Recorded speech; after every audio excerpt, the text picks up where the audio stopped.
Good evening, ladies and gentlemen, and welcome to MNW Firing Line.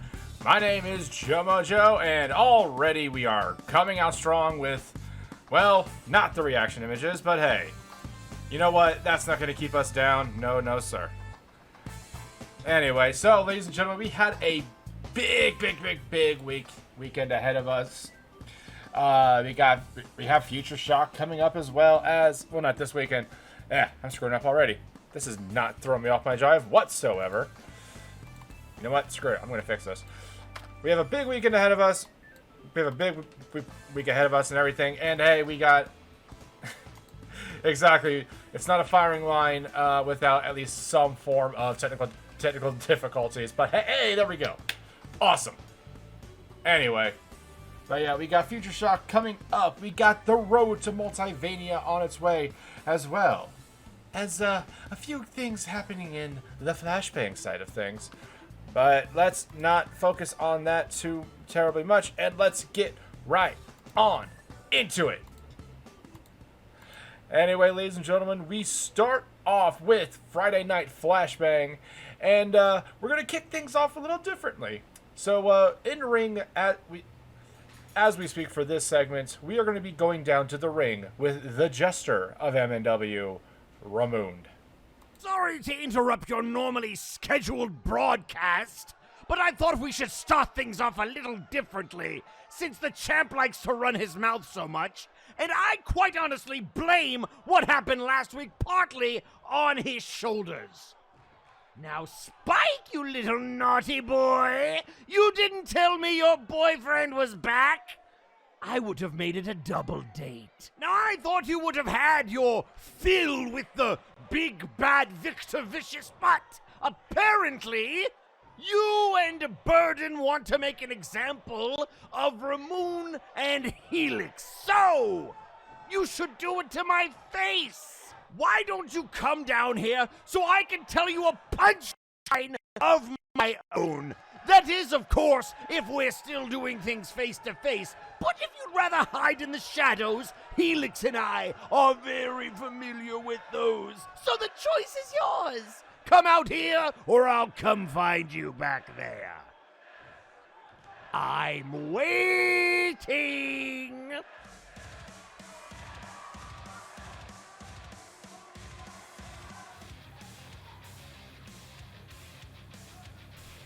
It's so nice to see you again, Ramon. I was wondering where you had been, but I gotta let you in on a little secret. You see, that whole thing last week was as much a surprise to me as it was to you. I ain't had nothing to do with it. In fact, I ain't even know he was back. Oh, well, good. I love surprises too, so I'll tell you what, since Burden is back, you bring him to the ring, we have ourselves an old-fashioned tag match, and Helix and I will show you it is very unwise to jump us from behind and stupid enough to get in the ring with us normally. Oh, I think you misunderstand me, Ramon. There ain't gonna be no match because, Burden ain't here.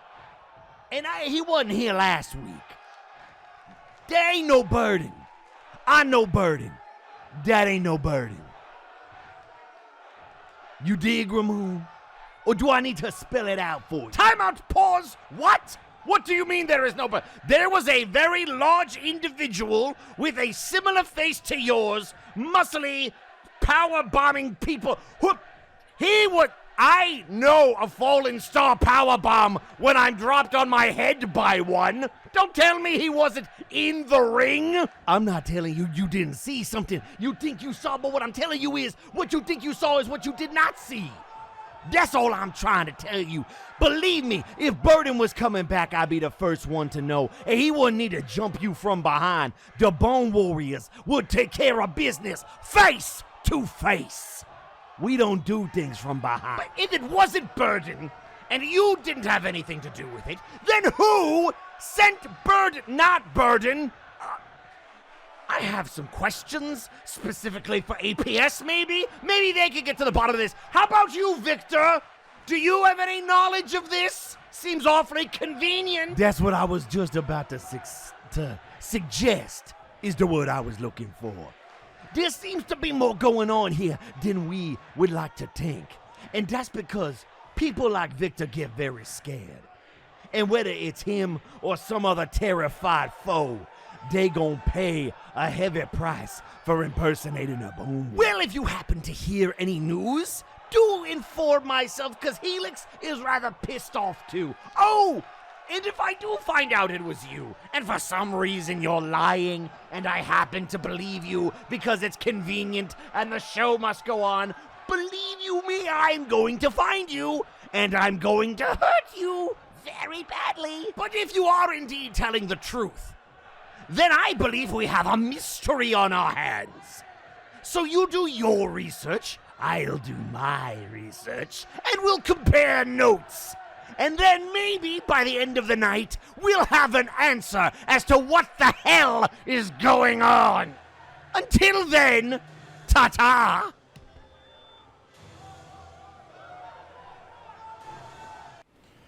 So that's crazy. the individual who interrupted Ramoon's match last week, that wasn't Burden. I mean, it sure looked like him. I was there in the backstage area. That looked like Burden, sounded like Burden. Hell, it's like Ramoon said, he even did a falling star powerbomb like Burden, but apparently that wasn't it. A lot of people are calling magical shenanigans, and we will be hearing from APS later on in the night. But until then, we're going to have to put this mystery to the corner for a bit, because that, of all people, why Burden? Like, I understand that he's, like, you know, one of the biggest, strongest guys that we have on Flashbang, but the main idea the main idea I think behind it was trying to get the Bone Warriors riled up. Because, I mean, Burden tagged with Helix and Ramoon for the Trios tournament, so why not make it a little personal? A lot of people are throwing blame at Victor Vicious. I'm just saying. But we will get to that in due course later on in the night. But first, we have an MNW staple. That's right, ladies and gentlemen. We have the Flashbang Showcase. Starting off, we got DeLuna 13 of Honorbound, 13th of his line from, I can never pronounce that name. I can never pronounce the name of that city. And coming out second, we got Cool J Kyo of the Cyberbots. Third, we got Zach DeWeaver of the Guild, the MNW merch salesman himself. Next up, representing Vaporwave, we got Agualong. Representing himself, we have coming in next, Brandon Boss. Representing the Forces of Nature, the Big Rock.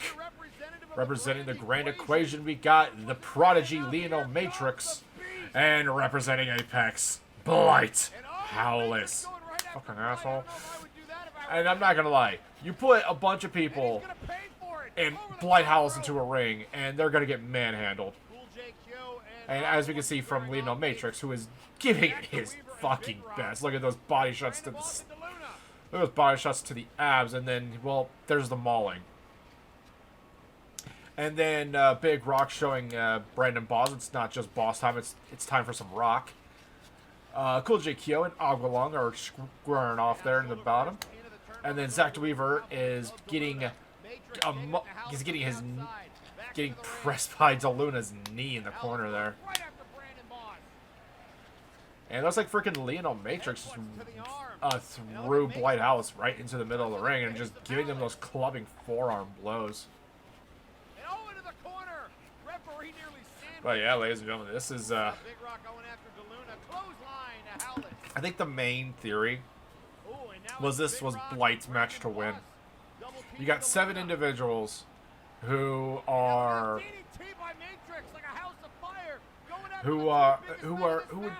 in a normal sense would probably get mauled, but these are like ridiculously tough competitors. I mean, freaking DeLuna went into war. Hell, a lot of these people went into a form of war. DeLuna, Brandon Boss, Big Rock. I mean, fuck, Lionel took 7 people's finishers at once. Like, seriously, I can never disrespect Lionel Matrix, especially with his prowess and talent. Well, looks like Matrix was trying to get some momentum in against Blight, but gets blocked by Big Rock, and then got blocked by Blight. The Blight block, so to speak.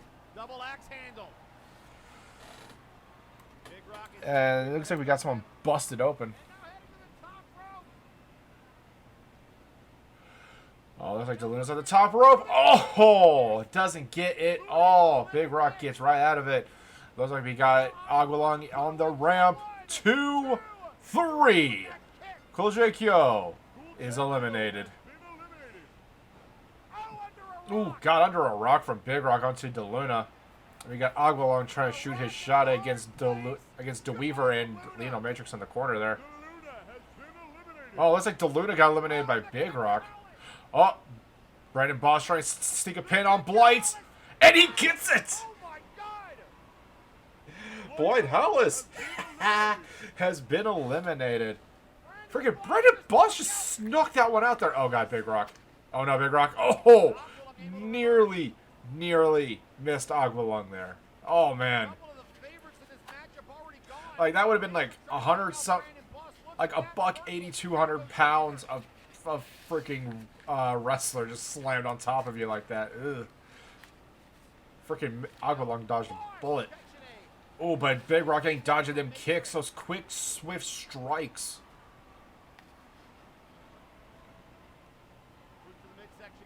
Ooh, God, that knee strike to Big Rock's face. Oh, man, he's going to be feeling that in the morning. I can guarantee you that one. Oh, looks like we had a triple butterfly soup. We got two covers going in, but got two covers. We had two covers, but the ref only recognized the one on Aguilon. And then Brandon Boss gets his second elimination in from Matrix. So yeah, that's two eliminations from. We got two eliminations from Brandon Boss there. Freaking boss time over here. Said that already? I said that already. Okay, thank you, fellas.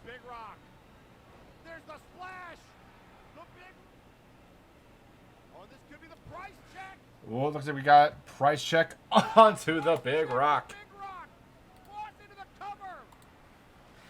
Going for that, but Brandon Boss sneaks in a second pin. That's his third elimination in this match, two of which he didn't get the finish on. And is he going to make it a third? Is he going to make it a third with freaking Zach Weaver looking at him? No, Aguilon kicks right out of it. Freaking the cutting of Brandon Boss, I swear. Looks like he's going to apply the Boss Ton Crab. And DeWeaver just wiggles right out of it.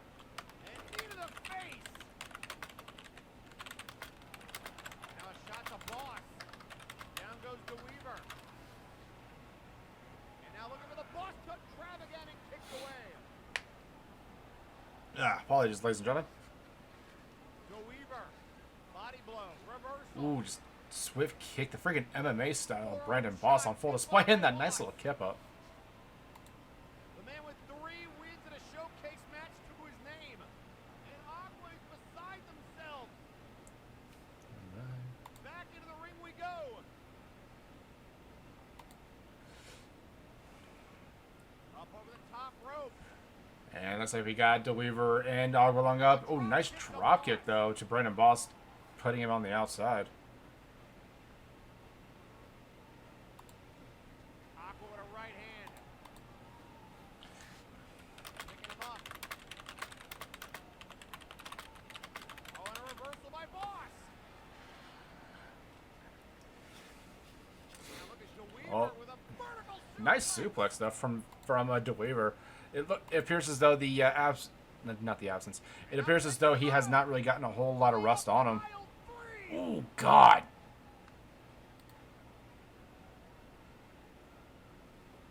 Oh, police clap. Onto DeWeaver from Brandon Boss. Oh, God, that roundhouse kick. 1, 2, 3. Zach DeWeaver has been eliminated. Jesus Christ. Last two that are left are Aguilung and Brandon Boss. Brandon Boss with, I believe that was his 4th elimination. Oh, suplex onto the barricade, but kicks right out at 2. That was nearly it.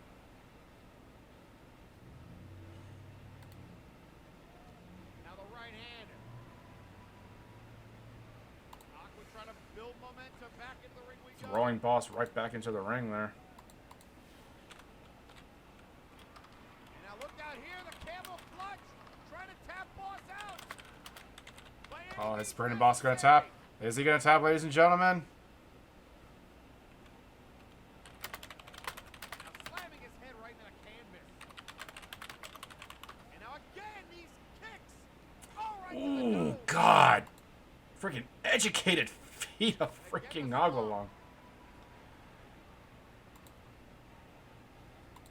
Oh no, the rolling leg drop. And that could be it. Nice little leg drop onto Brandon Boss. And Brandon Boss kicks right on out. The riptide wasn't enough. The God. leg drop wasn't enough.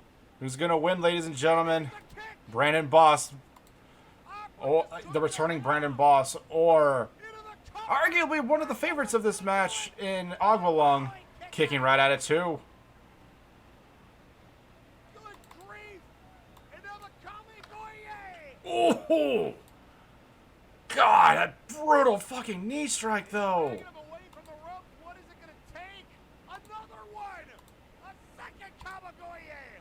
2 Kamigoyes straight to the jaw of Brandon Boss. Take one. 2 and it is over, ladies and gentlemen. Aguilung just waiting for his time to strike, and he picks up the showcase victory tonight. Congratulations to Aguilung for that amazing victory. And hang on, got enough from Phyllis here. Oh really? Oh. Well, hang on. Let me just go ahead and hit the button here. Hello, MNW Firing Line. Good evening there, Joe. It's been a long time. Is that Mr. Jack Andrews? Well, somewhat in the voice, then yes, it is I. How you doing, man? We haven't really heard from you since the culmination. Yeah, kind of why I'm here. Sort of a firing line exclusive for everyone. I thought it was time to break my silence, considering MNW media crews keep hounding me. Yeah, they are persistent. Ever since yeah, that's all I'm gonna say is like they are very persistent in trying to get the scoop, so to speak. So, well, first things first. Like, what are some of your big plans going forward after the culmination match? Ooh, that's a big one. You know, the culmination, in fact, the entire C101, I think everyone involved pretty much proved how grueling a tournament like that is, and how, I mean, I was working with bruised ribs towards the end. I don't know if you saw me, but yeah, I got fined for saying a couple explicits on my way out of the ring after most of my matches. Future plans going forward. I have said it from the get-go since I joined MNW, since I signed the contract. I have never won a world championship. I have been a heavyweight champion in multiple indie promotions. I've been a tag team champion with my older brother in the past. But I've never achieved the world title, and the world title is still in my sights, but at the culmination, I literally brought the one part of myself I thought that could do the job, and again,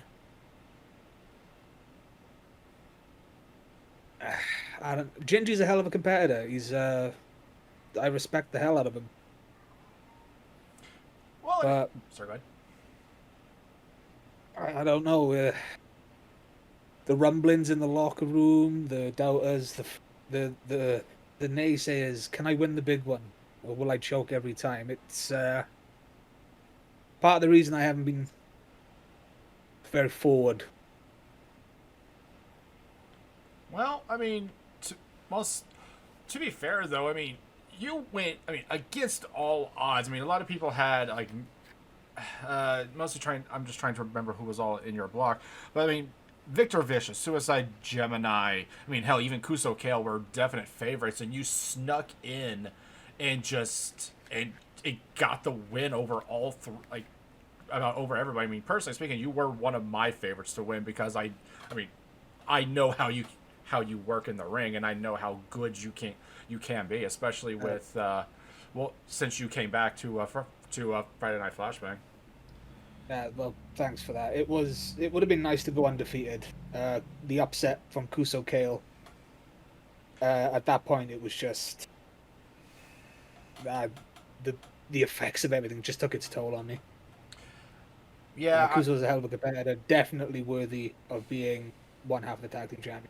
oh, most definitely. I mean, but I would definitely tell any naysayers to just. I mean, your match against Victor Vicious alone should have been proof that you can definitely tough it out. It Unfortunately, it just wasn't. The cards weren't in your in your favor against Ginger Boy, but I can definitely see big things coming. I don't know why, but my stutter's driving me crazy tonight. I definitely see big things coming for you in the future. Well, the landscape on Flashbang right now, our so-called heavyweight champion, has a lot of people gunning for him right now. In my eyes, I believe Mizuki deserves another shot. And coming from me, because you know my issues with Apex. That is definitely very big of you to pitch. I mean, granted though, I believe the main issue was with Nero, so Maybe, but either or, I believe either Nero or Mizuki deserve another shot at that. Nero most definitely, although he lost the title in very much the same manner he won it.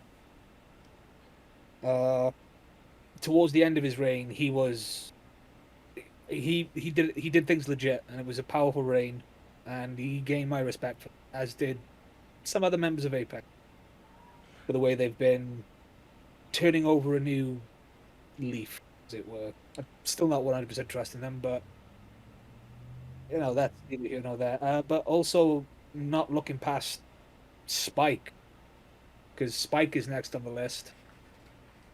And I don't think Vic can beat Spike. how so? But regardless, Oh, sorry. I just don't. I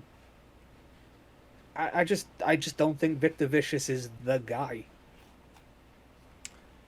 He's needed help every step of the way. He's a paper champion. Well, until I've said it. I've said it. I've said as much to the people in the locker room.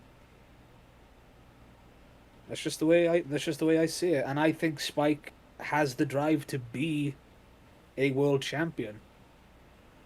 But regardless of who has that title, I'm making it known now, and I'm hoping if I get the time on Flashbang tomorrow, I'm gonna make it known that last year I was the opener of Multivania. I'm gonna make damn sure I'm main eventing one of those nights this year. All righty. So we're gonna have to disconnect the call for right now. But before we have to move on with the show, is there anything that you would like to tell the Firing Line audience? Just keep an eye out and keep tuning into Flashbang. All right, ladies and gentlemen, Jack Andrews. And we are going to be going right into the next portion of the night here, ladies and gentlemen. So, speaking of the World Heavyweight Champion, we're going to go down to the ring to hear from Victor Vicious. I'm disappointed. I'm disappointed in Ramon that the most creative thing that he could think up is Well, Vic might have done it. I can't figure out who else would have done it, so it's gotta be the mob boss. Of course. How original. But you're wrong. See, I got my hands full with enough people. I gotta deal with the Time Bandits trying to get in on my boys. I gotta deal with Spike already, thinking that he's actually gonna get this world title from around my waist. I got enough problems to not have to deal with a washed-up veteran and his buddy, who might as well be shipped back to Warzone at this point. Because as far as I'm concerned, the last time that Ramon and Helix were relevant in this company, well, let's just say that Trashman Jones was still wrestling on this show. So I ain't even worried about you. Which is why I wouldn't send anybody after you. Because I don't need more people chomping at my Achilles tendon. So that, but... Well, wait a sec. Donkey King! So I'm going to have to stop you there, Vic. You're not exactly being truthful with the audience, and I have the evidence to prove it. You see, House Caliban has been monitoring the cartel very carefully, all of your business transactions, as it were, and what comes with that is some connections that could get me, you know, phone records, texts, things of that nature. You're a very talkative guy, aren't you, Vic? You gotta be kidding me. First, Ramon comes out here in a blast from the past, and now, the only guy on this roster without a frickin' win is gonna step to the world champion? Kang, you need to just leave. I can't even believe I'm dignifying you with a response. Go. Get out of my ring. Well, hang on. What I would like to point out is there was some conversations that you had with Earl King Wes, and it resulted in him teaming up with your boys, and Earl King has some connections here on Flashbang. Are you following where I'm going with this yet, or should I just lay it out for the audience? What you need to do is you need to shut your mouth, DK, because this is the last time I'm going to warn you. Shut your mouth, leave the ring, and I'll forget that you came out here. It's one thing to be interrupted by the Sandman. He's got some credentials, but you? I'm not going to be talked down to by a door greeter from a retail store. For your information, that was a prior occupation. I'm now employed by Dr. Caliban. But let's continue, okay, since you didn't give me a response. Who did Earl King used to run with? Well, he used to run with the Grim Reaper, who's busy with Dark Lord Popo, and the Cleaver and Lord V, who just so happened to be going after Helix and Ramon. And remind me, which of those two might impersonate somebody, Vic? What are you implying? That I somehow had a connection with Earl King and set all this nonsense up? Look, don't be ridiculous. Like I said, I don't need more people nipping at my heels. I got no motivation to go after anybody. I got to deal with Spike. I got to deal with the Time Bandits, and that's it. Speaking of which, maybe you should deal with your boy. How about I deal with you? Oh, DK! DK just clocked a champ! DK just clocked a champion! Donkey Kong! DK implying that there might have been some collusion here between Victor Vicious and his old boys. And now forearm shots to the champion. And now DK going after the arm. And a clothesline to the champ. And Victor is down. The referee's breaking it up, and DK taking it to... I'm not going to lie. Out of everyone I figured... Out of anybody from House Caliban, I think would have came in to interrupt Victor Vicious. I did not think Doggy King was going to be the spokesperson in this, revealing that Victor Vicious actually may have had something to do with this. Pretty much saying that like the deal that he had with Earl King culminated in possibly Lord V shapeshifting into another person's body. I mean, we know that Lord V... Okay, I personally know Lord V can replicate voices. Who's to say that he can't replicate people's forms? Have you ever had your voice spoken back to you? It's weird. You know what? If Travis doesn't give... If we don't have a call-out next week, I'm playing that call-out. I'm not going to lie. Someone... Phyllis, thank you. You're already on it? Awesome. You're awesome. Seriously, though, it's crazy. It's weird. I don't like it. Anyway, but still, though, so that adds another wrinkle to this aspect. Pretty much Victor Vicious just wanting to mess with Spike after he took care of Mizuki at the culmination. And it makes sense in a way, but it also does bring what Jack Andrews said back to the forefront of Victor Vicious needs some form of help to take on his opponents. The evidence is becoming clearer and clearer, ladies and gentlemen, and it is not looking good for the World Heavyweight Champion.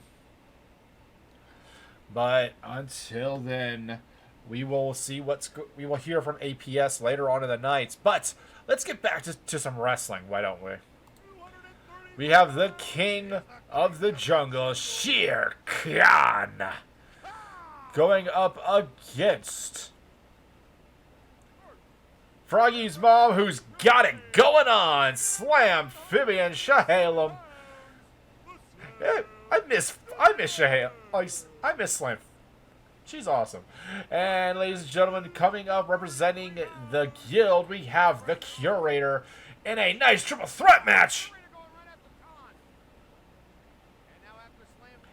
So yeah, we got the returning Slam Phibian, who we haven't really seen her in a whole, in a minute actually, now I'm thinking about it, because the focus of AAA has mostly been on Pollo, Demo, as well as El Toro Azul.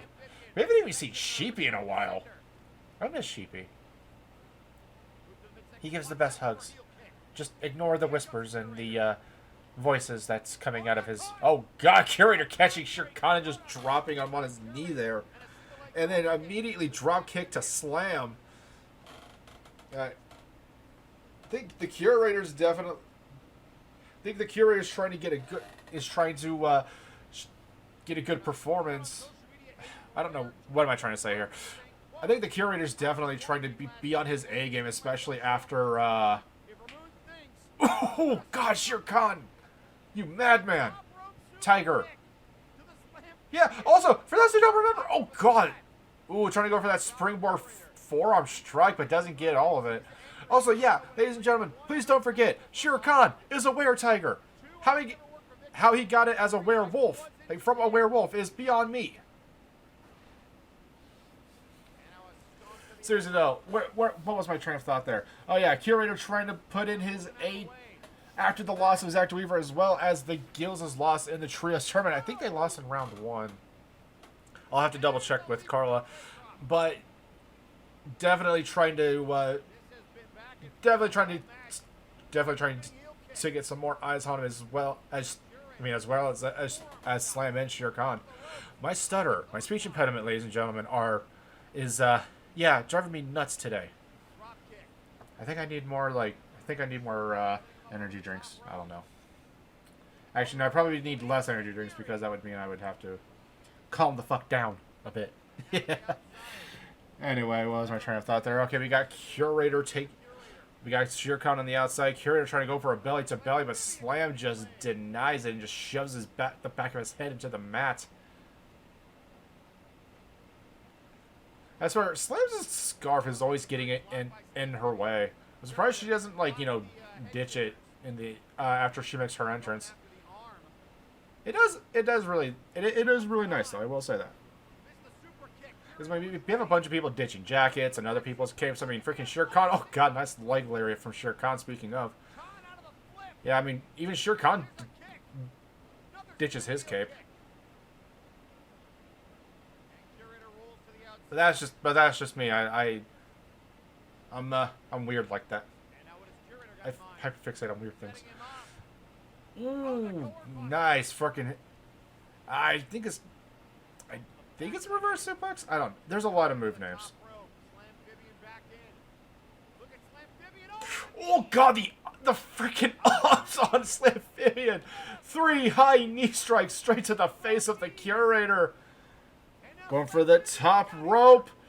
Bulldog onto the knee of Shere Khan. By God, Slam. Nice little sunset flip there from the Curator, going in for that cover. Shere Khan to his feet. 2. Kicking right out of 2 just before Shere Khan was about to break it up. Shere Khan looks like he's taking a bit of a rest there.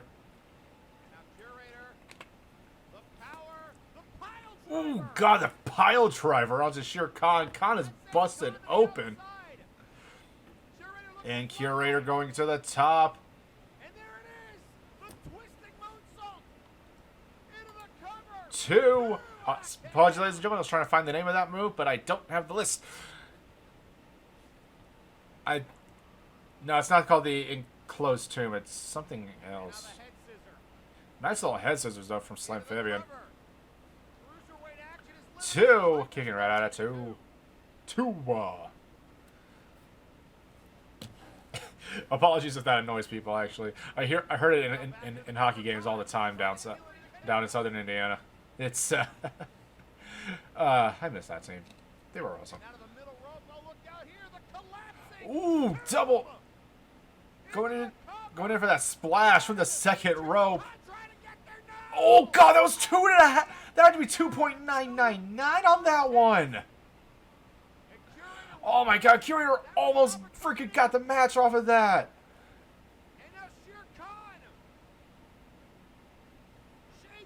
And when Shades of Anne on the blood drive. One, kicking right out at one.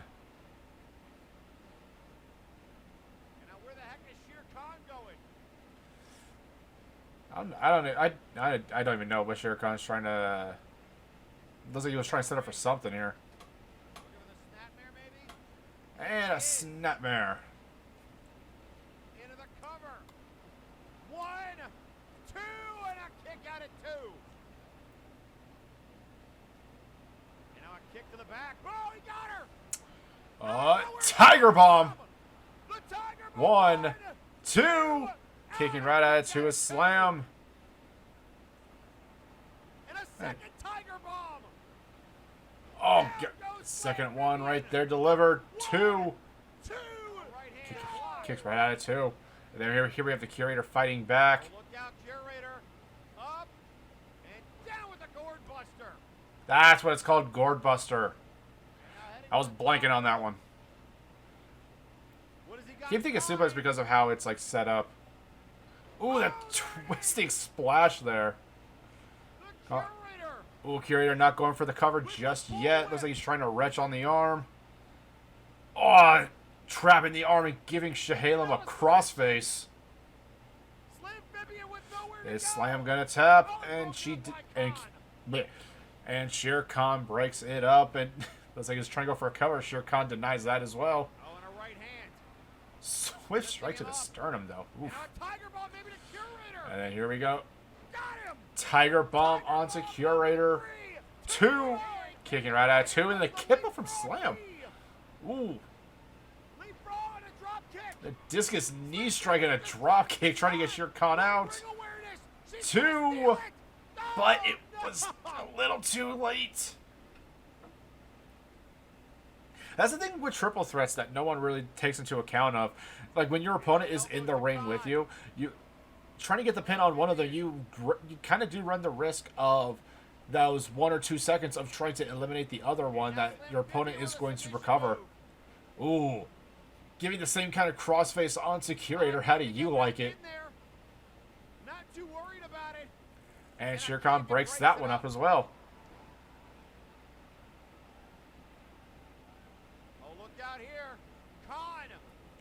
So he's going in for another pile driver.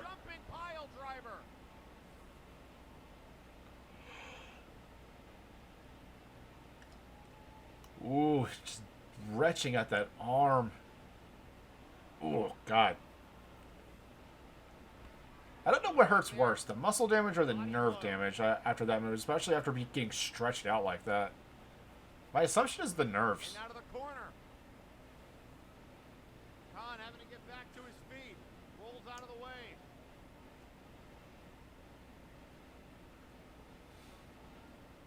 Curator going for the taunt. That might not be wise. And here we have a case of taunt to actual bodied. And then another little code red there on 2 Curator.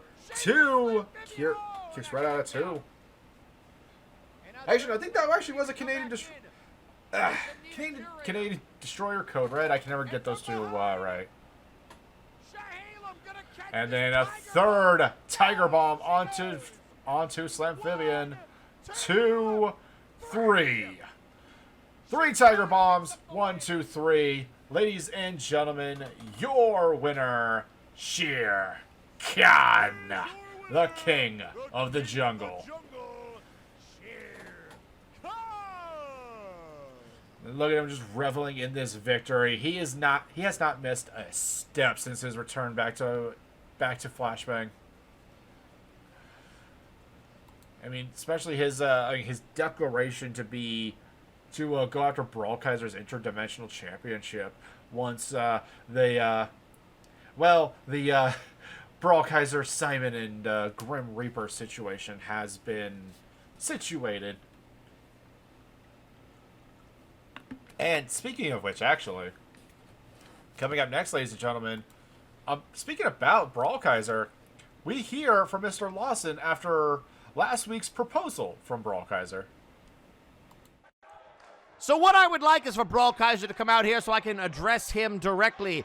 For those of you that missed it, his proposal was quite simple. Simon the Psycho gets a one-on-one title opportunity, and then the Grim Reaper would simply fight the winner of that match. Seems pretty straightforward. Well, Brawl, I have pitched your idea to the brass, and they have informed me that I am authorized to give you a response here tonight. So I invite you down to this ring so that I can do it face-to-face, because you see, there's a lot of moving parts here tonight, considering certain altercations earlier in the show, and I feel like you should be down here for the news you're about to receive. And here comes the good boy. Oh, hi. I didn't actually expect you to be here in person. I thought it was going to maybe be like a video conference. So I have to say this before you give an answer. I had nothing to do with anything that happened here tonight. It is independent of my proposal, and I would really appreciate it if the press would clear it. I was not trying to make a match or anything like that. Whatever your concerns are, I can address them. Whatever. Please, sir. Settle down. You had an interesting proposal, but the brass was thinking that maybe we could spice things up a little bit. They're looking for something a little less traditional, something that would allow Simon and the Grim Reaper to earn their opportunity, since you're all about earning chances. Oh, yeah, no, that's a great idea. Yeah, I'm not surprised that I didn't think about it, but that's why you guys run the show, and I'm just here not running the show or making matches at all, just throwing out suggestions. So yeah, I like that idea a lot. Yeah, number 1 contendership match, winner gets to fight me. I think that's a great idea. I'm all about it. I look forward to it either tonight or later on, whenever it happens, because whenever you make that match, that's what you do. No, Brawl, that match is going to happen here tonight, but it's not quite what you think. You see, earlier in the night, I was going to have Victor Vicious and his cartel take on House Caliban, but in light of recent events, I now have to remove Victor from that match. And now later tonight, it's going to be Ramon, Helix, and Spike versus House Caliban. Oh, that's a hell of a main event. That's great. I don't understand what that has to do with the Interdimensional Championship, but you have the Brawl Kaiser seal of approval. So I feel like there's a part 2 to this. Why are you looking at me with that grin on your I'm suddenly very uncomfortable, sir. Well, you see, since the cartel no longer has a match because Victor's no longer able to compete, the brass wants Simon the Psycho and the Grim Reaper to team up in a tag team match. And whoever secures the pinfall, if they can beat you and your tag team partner, will be the new number 1 contender. It's exciting television. So, you're saying that because the cartel is not in a match, I'm in a tag match against Simon and Grim Reaper, who are going to be trying to kill me, because whoever does is the person who gets the title shot. And I'm going to have a tag partner. Yes, Brawl Kaiser, you're going to have a tag team partner. Since you're all about having fun and being fair, since you like the Kales so much, your tag team partner is going to be the Mandalorian Hutch Kale. So that way you don't upset him that you tagged with his wife. No, she asked me for help. I didn't know. I was just trying to be a good friend. I didn't even know that he was mad.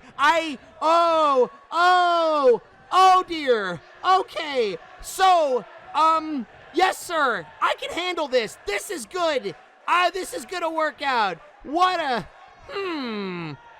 Thank you for the opportunity, Mr. Lawson. I'm just gonna go have a panic attack.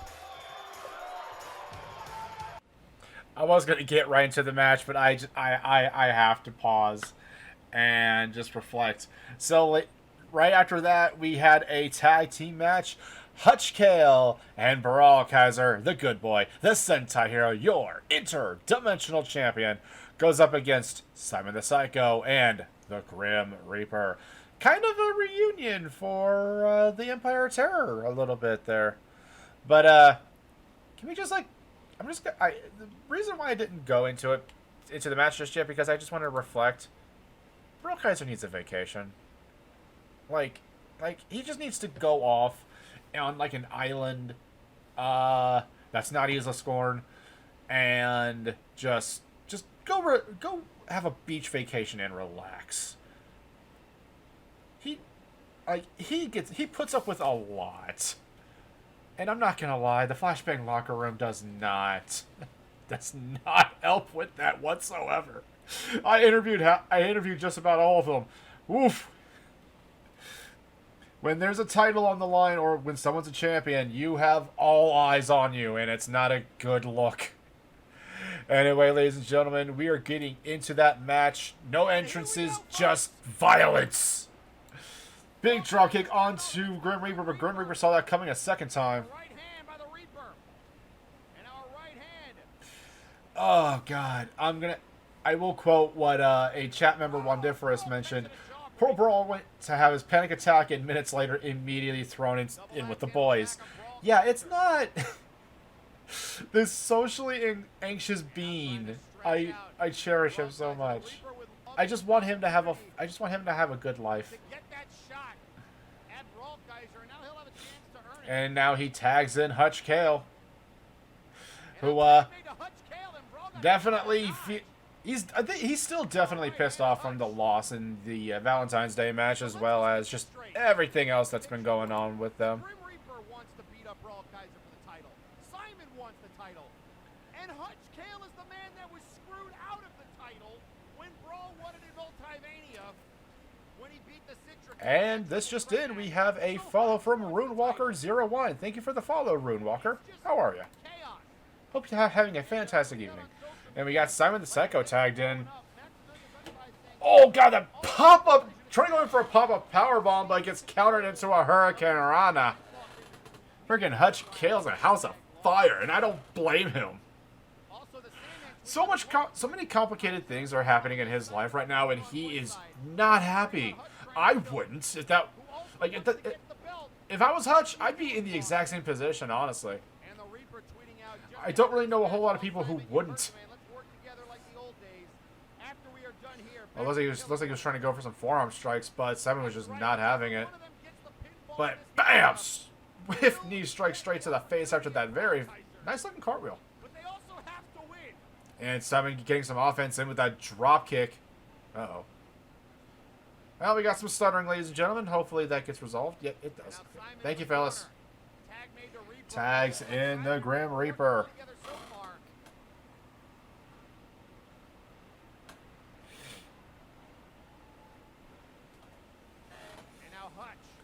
And just retching at the helmet, trying to take off the Mando's helmet. And the Mandalorian's probably not going to be happy for that. And then Styles on him.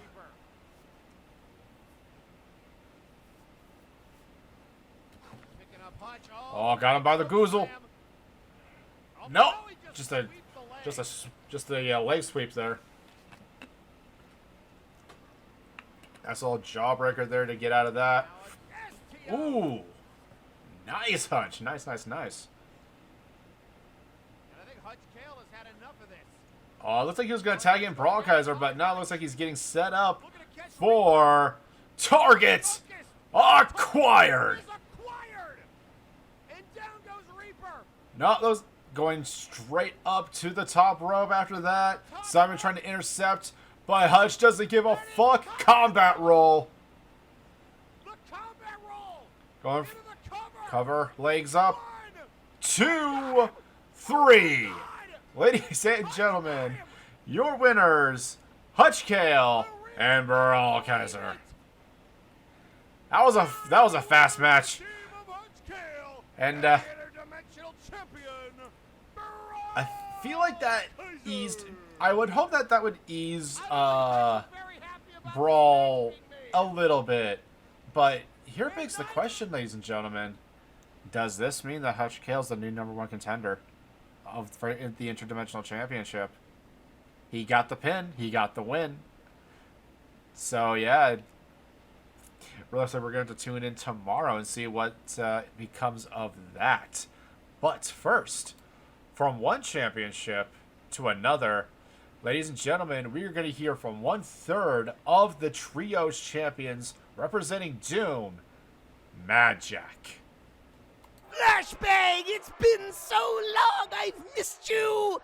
It's good to see everyone again! Oh, and I've heard that we have fresh contenders for the Trios belts! You know, after we were busy beating world champions in the C101 and nearly winning the thing, semantics, now we have to once again concentrate on our duties, keeping these titles around our waist.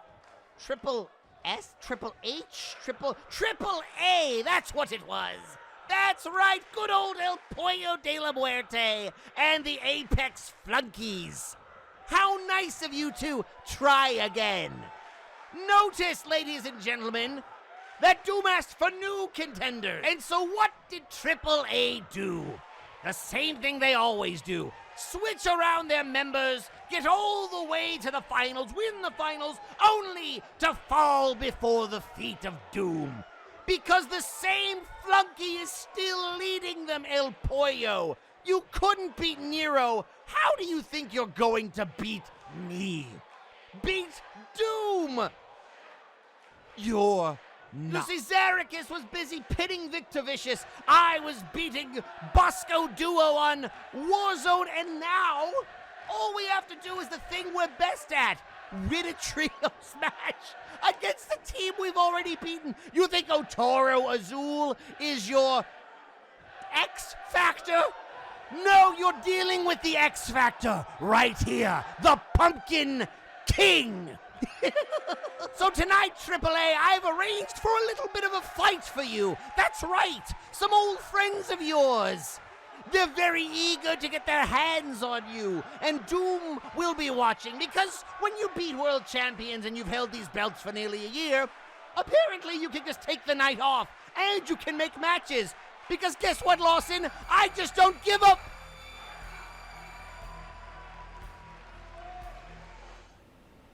Man, the censors would have gone crazy on that one. Anyway, ladies and gentlemen, Mad Jack calling out El Pollo and the rest of AAA, especially after AAA winning the Doomsday Trios tournament. Oh, man, this is interesting. Coming up after this, we had the match that Mad Jack originally arranged. But before we get into that, we hear from somebody from Apex. That's right, ladies and gentlemen, the Flashbang moment of the week. Not moment of the week. The Flashbang promo of the week. So, what's your game, Mizuki? Why bring me out here? Why invite me to this public place? What's your game? To properly congratulate you on your title defense, as well as a proposal. Of course, it's about a proposal. Oh. You, boy, need a red wine. Best you got. Price is no option. I'm gonna be here a while. My boys were not very happy with your boys trying to interfere with our match, and Satyrus had words about Nick Zig and wanted a few more words with him through a match. Now, before I answer, I'm not saying no, but I'm not saying yes either. I need some assurances put in place. As you see, I have a lot going on being heavyweight champion. And one of those assurances I need is I need that Fangoria reject from Warzone taken care of. I don't feel too comfortable with him lurking about. Everybody else I can take care of. But Simjax, I need you to deal with that problem. Apex can take care of the Bayou Clown. One less thing on your mind. Plus, my boys get entertained. It's not a bad idea. Going once. Going twice. Whoa. Okay.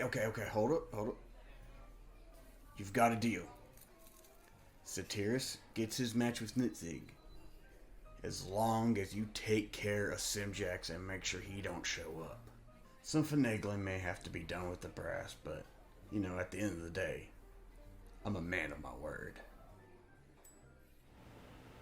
And here we getting into the match with Demolition Fox going up against Zephyr Tail of Apex. And that was an interesting dinner. Not gonna lie. I don't know how to feel about that. I mean, yay, Nitzig versus Satiris Basilicus. Hoss fight. I love a hoss fight. You love a hoss fight? I love hoss fights. I don't know how to feel. But anyway, well, let's get back into the match, shall we, huh?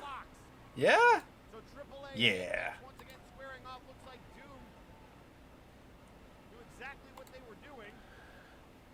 And here we got just the swiftness on freaking on Blaster. That's the wrong word I'm looking for. The freaking swiftness just on freaking point right now. That's a lot of talk, but while you were taking nights off and focusing on solo pursuits, me, Familia, and I have been working. Oh god, it splashed on the freaking second rope there. El Pollo goes on to say, quote, Jack, you don't scare me, and in a few weeks we will climb the proverbial Mount Doom of yours.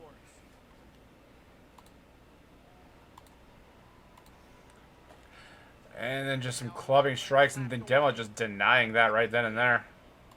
Into the corner. Oh god, nice drop kick to the lower spine of Zephyr. Oh, going for a roll up. Roll up on Zephyr. 1, 2. Oh, almost got a 3 count on that one. Nice inside cradle there from Demolition Fox. And now into a side headlock.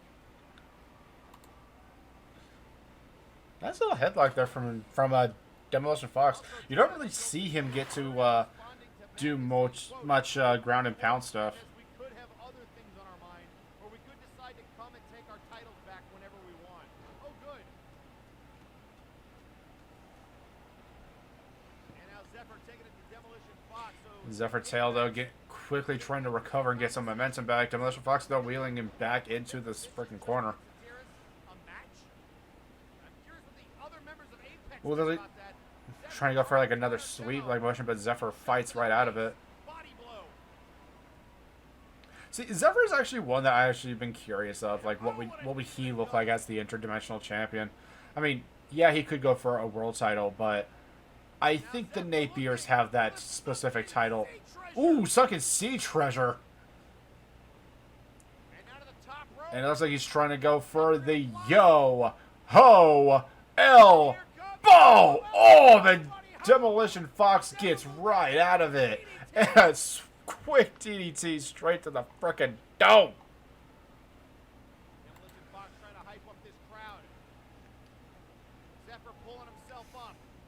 And a clothesline up over the top, and there you see the Minotaur brothers. And just, oh god, I forgot both Minotaurs were out Demo's going out. with Zephyr. That's a wise decision, but look at Oh, there's the Laprise too. allowing them to work. Laprise, I believe, is still no, Satiris. I think the Brown Bull, still undefeated, ladies and gentlemen. I can never get them. Get their names right. I keep calling Satiris Laprise, and I keep calling Laprise Satiris. I mean, I know that they're brothers. Oh, yo-ho elbow straight to the stomach of Demolition Fox. Going for that cover. 2. Kicking right out of 2. Zephyr not able to put them down, and now turning them over. Reversal by Demo. Now a kick to the gut. to the face. Zephyr, though, trying to get right back out, and then the momentum's still being shifted in Demo's favor. And out of the opposite corner. Big drop kick in the corner. Nice dropkick, though. And now the stomp. God. Comes the springboard So, to the leg. I know that Mad Jack mentioned about, like, Mad Jack mentioned how confident he is in taking on Pollo, Toro, and Demo. I know that I mean, granted, the man has barely ever shows. Look out here. Oh, look out. Ooh! Fox Cutter! Over the rainbow. Demolition Fox, but look out. Oh, God, Demo, go for that cover, man. Quick! Roll into a cover. You can't just. Ladies and gentlemen, you can't just, like, after a big move like that, you can't just let your opponent just sit there. But it doesn't matter. Demo Fox got the win off of the Fox Cutter there. And ladies and gentlemen, before and in the classic AAA versus Apex, AAA gets the win over Apex once. Actually, there hasn't really been a whole lot of times. Now that I'm thinking about it, looks like Zephyr is not happy with that with his performance there. But hey, ladies and gentlemen, I mean, I hope that at least raises a couple, at the very least, raises a couple eyebrows in Doom's through Doom's way, because Demolition Fox is, I mean, just talking about him real quick, he's somebody that you should never sleep on. I mean, as my broadcast partner Robbie Slick has said, give credit where credit is due. Demo is a fantastic wrestler. He has won, I believe, 2 or 3 showcases. If that doesn't make him, at the very least, make him legit for a title shot, I don't know what will. And I mean, you got El Toro Azul, the freaking big heavy of Apex. Not an Apex, big heavy of AAA. And the cunning tactician that is El Pollo de la Muerte. I mean, that freaking crossface chicken wing is lethal. He has made that a match ender. When all other people have had their submissions at least reversed or freaking kicked out of, but nah. He has ended. I'm just emphasizing my point. What I'm trying to say is, if Doom underestimates AAA, and especially this current iteration of AAA, then we're gonna have new tag team champions, especially with how much I love AAA and Doom, honestly. But ladies and gentlemen, I mentioned that APS was going to be here in some way, shape, or form to give their findings to the public, and we are going to go to the ring to hear from Mike Davis. Ladies and gentlemen, thank you for giving me just a little bit of your time. I understand it's been a while since APS has been down here to give you a proper debriefing, but apparently y'all don't listen. So now APS has to get involved in a situation apparently that involves a fake burden, is the accusation. Well, truth be told, APS was on this immediately when Spike alerted us that Burden was not in the building last week, and we have been working on this. So I've had an opportunity to talk to the brass, and before anybody gets on my case, this was always going to be the plan. It appears that the Burden last week was indeed not the actual Burden, which begs the question. Well, you see, it's simple. There's a lot of magic users. There's a lot of, mimics that patrol the halls backstage. And even though we've made it very clear people are not to be using their powers in such a manner, it appears people don't listen. Because of course they don't. So I'm going to get to the bottom of what's going on, and it's going to start with the people that were scheduled to fight Helix and Ramoon. So, Lord V, Cleaver, tonight, y'all got a match. Whichever one of you wants to come down to the ring, APS is going to beat and answer out of you. Matt Baker has been itching to get back between these ropes, and he doesn't care whether it's the Cleaver or whether it's Lord V.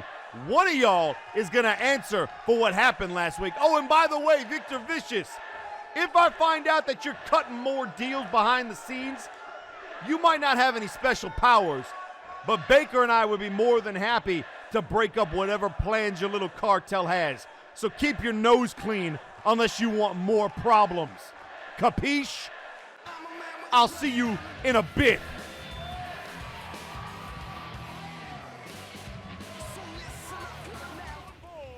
And here we have, getting right on into it, ladies and gentlemen, Matt Baker with Mike Davis of APS going up against the Citric Cane? The fuck? He's being led by the Cleaver, but... I mean, to be fair, Mike Davis did say any one of you can take on Matt Baker, and I think they took that literally. Like, I know that their former boss was that of was a Fae, but they probably they probably picked up a couple of things now that I'm thinking about it. That's unsettling. Watch my words around Cleaver. Next thing I know, I'm gonna have like an extra. I'm probably gonna say something stupid like, "Yeah, I could use that. I could use another hole in the head." The next thing I know, there it is. Magic's weird, yo.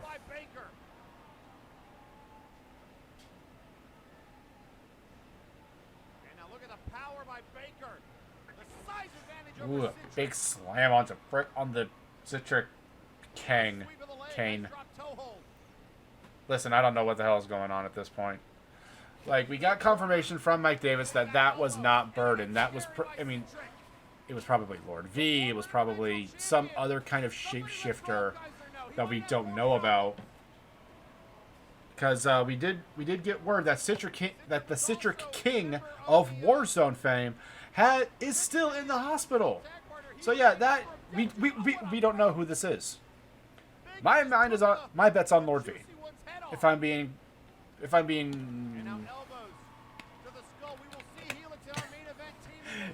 honest. Also, Travis, I'll rig something up to cash that in at the end of the stream.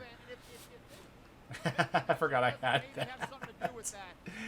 So yeah, stay tuned for the end of the stream, ladies and gentlemen. You'll see Cat. And there's like Matt Baker trying to go for the cover on the Citric King, and it's just Citric King kicks out at 2.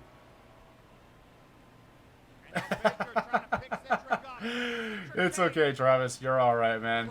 Babies do that sometimes. Hi, baby Carrie. Hope you're doing well. Yeah, the baby demands cats. I hope the baby's awake in the next couple hours. The baby will get cats. Oh, that is. I'm sorry. That is cute. Oh god, that suplex there from Baker, and Cleaver trying to get involved with the referee, thinking that Matt Baker was going to go for a cover, but a DDT.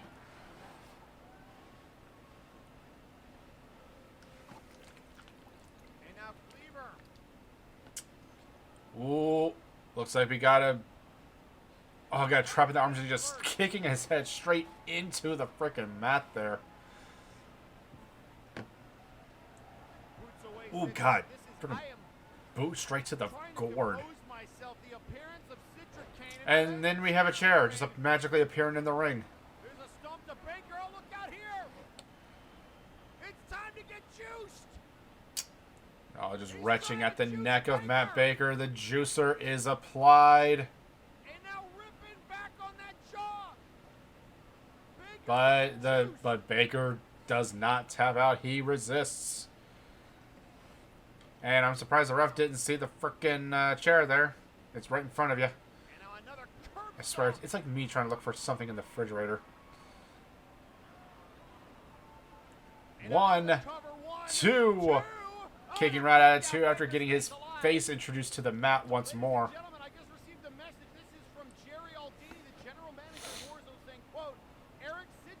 And more styling from the Juicy One. Juicy One, imposter. I'm going to say the imposter for now, because this is pretty sus. Ooh, big crossbody onto the big man of Baker.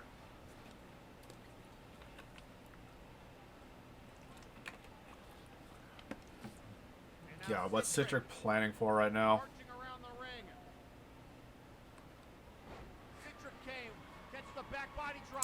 And Matt Baker looks like he's getting set up for something. And no, Citric immediately gives him a jawbreaker and a big enziguri. Ooh, retching at that arm though. Damage the arm, he can't apply the juicer. So I would definitely stay up on it. DK insinuating that he might. And now APS And just taunt, just trying to get Citric to hit him, and, well, he does, flooring him. Oh, God, the face buster there. 2, 3. Ladies and gentlemen, your winner, the imposter Citric King. Okay, we don't really know a whole lot, but I'm just saying, for now, your winner, the Citric King.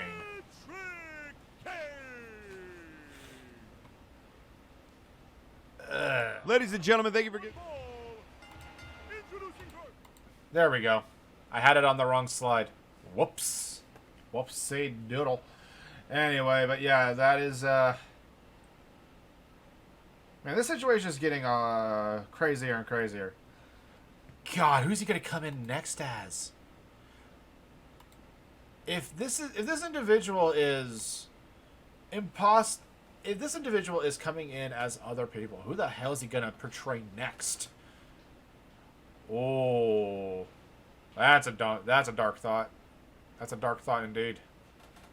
God, what if he comes in as the Beast Higher-Old or like Prinny or something like that? Just riles people up. God, the Beast Higher-Old in general. Or hell, even one of the frickin' dudes from the Rebel Star, like Bison Blackwell. Speaking about the Rebel Star, ladies and gentlemen, coming up next, we have an in-ring segment from the leader of the Rebel Star, Aurelian Starhand. Greetings, ladies and gentlemen. It has been a long time since I have graced your presence, so allow me to remind you of just who I am. My name is the rogue trader, Aurelian Starhand. And with the C-101 now coming to an end, it seems that we are all allowed to go back to work. How nice of MNW to remember us little people. But you see, we're in a new year, and I believe that means new starts. But in order to start anew, I must close an old. It seems that tonight the interdimensional championship picture is heating up. And I, for one, would love to get involved, but it seems it's a little complicated at the moment, and I have to let my old friends sort things out. But since Brawl Kaiser seems to have an obsession with old Empire members, I will certainly have my eye on the Sentai hero. But as I mentioned, there is old business to be taken care of. I have had a lot of classic battles. I was involved in the only war games in MNW history. I was involved in triple threat matches for that very interdimensional championship. And in order to climb the mountain back to where I want to be and claim the belt that has eluded me to this point, I need to defeat someone that has had my number. The only person that has really caught my eye and impressed me in MNW thus far. And that would be you, Alexis Edmonton. We have gone back and forth in showcase matches. In singles competition, we are dead even in our records, and I, for one, am annoyed by that fact. One of us needs to be the better of the other, and I can assure you, Edmonton, it shall be I. So I'm issuing a challenge directly to you. I know that's not something that many of you are used to, but, Alexis, so shall it be. One-on-one, an opportunity to move past you once and for all, and rocket myself towards the Interdimensional Championship, for I care not whether it's the Reaper or Simon, or even if Brawl Kaiser somehow escapes. That belt will be the Rebel Stars. It will be around the waist of Aurelian Starhand. Okay. So, Aurelian Starhand shooting his shot for the interdimensional title for one, and for two, potentially tomorrow, we're going to be seeing the Rebel Star, Aurelian Starhand, going up against the bounty hunter of space, Alexis Edmonton. And I'm not gonna lie, I would love to see that match, and I hope we get it tomorrow, honestly, because that sounds like it is going to bang, and I am here for it. And patiently, and I just kind of want to admire his patience, mostly because I want to I want to avoid the ego that is the Brilliant Star Hand. But hey, the patience of the man in waiting his turn for a shot against Brawl Kaiser. Definitely a far cry from everybody else that's been chomping at the bit so far. But hey, ladies and gentlemen, coming up next is your main event of Friday Night Flashbang. We got the Voodoo Doctor, the #1 contender, Spike, teaming up with Ramon and Helix Sucks, going up against Dragoon, the Sandman, and Thunderbolt. Something Thunderbolt. And here we got the #1 contender and Dragoon kind of squaring off here. I believe this trio was been given the nickname the Desperados. Not gonna lie, I like that name. Also because it makes you want to sing. Desperado. I can't sing. Also, I don't want DMCA on my ass. Speaking about somebody who's on your ass, Spike is just giving freaking Dragoon the freaking business here.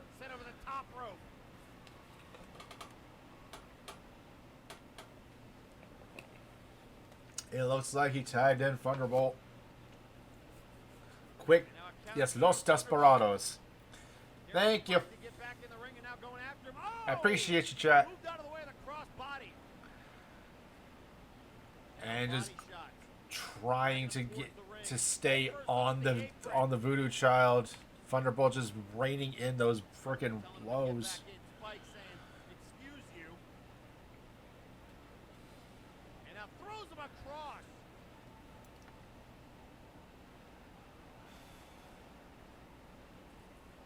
Trying to do what he can. Ooh, looks like Spike was trying to go in for a strike, but Thunderbolt said none to that and just sends him straight into the frickin' staircase, realizing the count. Oh, got removed with the cheap shot. Trying, count of 8, trying to egg Spike on. I mean, it would be very apropos if the Highwayman would win this match via highway robbery with a 10 count. I'm just saying, ladies and gentlemen. And the #1 contender for the Tag Team Championship is just giving the #1 contender for the World Heavyweight Championship the business. Bring him into the corner, and here comes Death himself. Dropping him on the knee. And a suplex. Former MNW Heavyweight Champion, former member of the Faces of Fear, and the new 4 Horsemen. Ooh, looked like he was trying to go for a Gorilla Press, but Thunderbolt immediately gets out of that and gives him a DDT for his trouble, tagging in his tag team partner, the Sandman. But Helix has other plans. Nope. Denied, sent into the corner, and getting sent into his own corner. But turnabout is fair play. Helix gets right out of the Time Bandits corner. Ooh, nice German there from Death himself.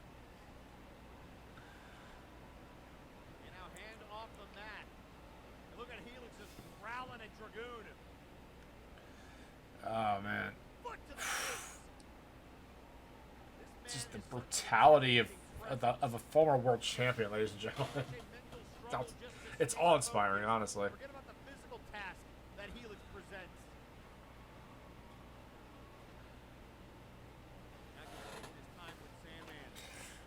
Just stalking Sandman. I mean, who was going to win? The personification of death or a man who is out of time? Literally. You figured those things would kind of cancel each other out. Death is inevitable, but it's only a matter of time until it is. Just saying. And you got Thunderbolt at the top rope.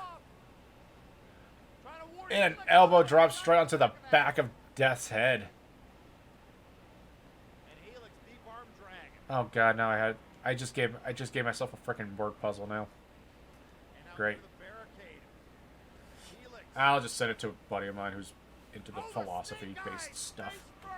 Anyway, so let's see what we got. Thunderbolt just raining on and on, just bleh, giving clubbing blows to Helix Sucks. And he's just pulling at the leg. Oh god, it looks like a makeshift lion tamer, so to speak.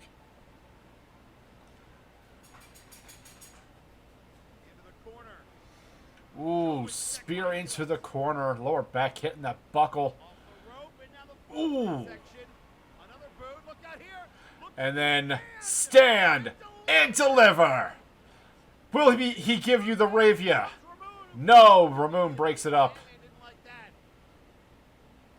None of the line is stand and deliver, or the devil he will take ya. Damn it. I fucked that up. I'll get it right next time.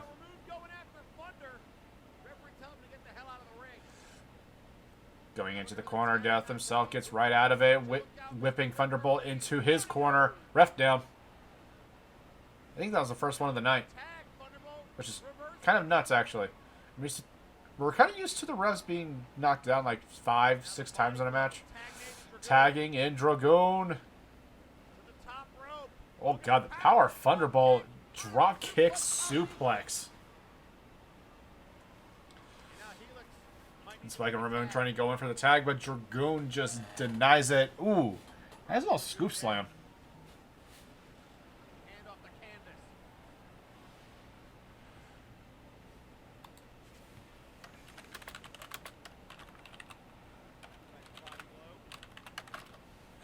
Anyway, got Helix starts getting his neck wretched in.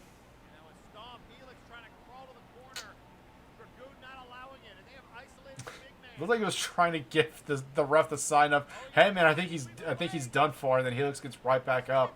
Literally taunt bodied and a little cradle to the grave for his trouble. And is Dragoon gonna tap? No, he gets right back out of it. Man, that used to be a freaking death sentence. No pun intended. When it comes to Helix Sucks, and I mean, I'm sure Dragoon probably like got his arm or leg out of it in some way, shape, or form. Oh god, and here it comes the forbidden jutsu, stomping a mud hole in him and walking him fucking dry. My god. God, I'm not gonna lie though, these three have definitely been... I mean, this is just an example of what they've been doing to Death this entire match. Just isolating him out, tagging out as quickly and effectively as they can. The moment Helix Sucks got any kind of momentum, they were immediately on top of it. Oh, that was a rope break? Okay, cool. Yeah, freaking Dragoon got a rope break out of Cradle to the Grave. I didn't see that at first. That's my bad.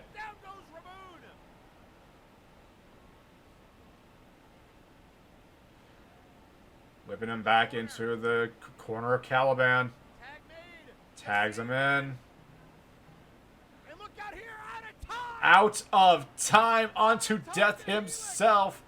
1, 2, 3. You know, that question I posed earlier, I didn't think it'd be that ironic. Now that I'm thinking about it. Because who would win? Out of time or Death himself? But, ladies and gentlemen, your winners, the Sandman, Dragoon, and Thunderbolt, House Caliban. And I'm sure that at the very least the Time Bandits of that trio are going to be feeling very confident getting a big win over a former world champion before going into their tag team title match that's going to be later on in the future. My guess is it's not gonna happen until like another breakdown or at least another super show that we do. But until then, ladies and gentlemen, we have only one more thing to show to you. That is right, we have the patented Flashbang moment of the week. Oh, well, good. I love surprises too. So, I'll tell you what, since Burden is back, you bring him to the ring, we have ourselves an old-fashioned tag match, and Helix and I will show you it is very unwise to jump us from behind and stupid enough to get in the ring with us normally.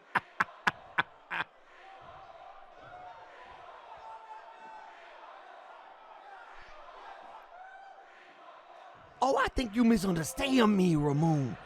There ain't gonna be no match because, Burden ain't here. And he wasn't here last week. There ain't no Burden. I know Burden. That ain't no Burden. You dig, Ramon? Or do I need to spell it out for you?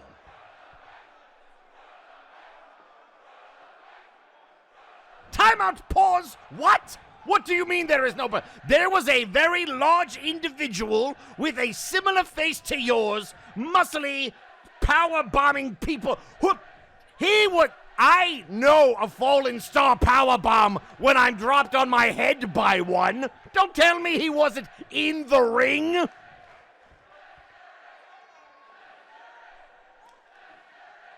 I'm not telling you you didn't see something you think you saw, but what I'm telling you is what you think you saw is what you did not see. That's all I'm trying to tell you. Believe me, if Burden was coming back, I'd be the first one to know, and he wouldn't need to jump you from behind. The Bone Warriors would take care of business face to face. We don't do things from behind.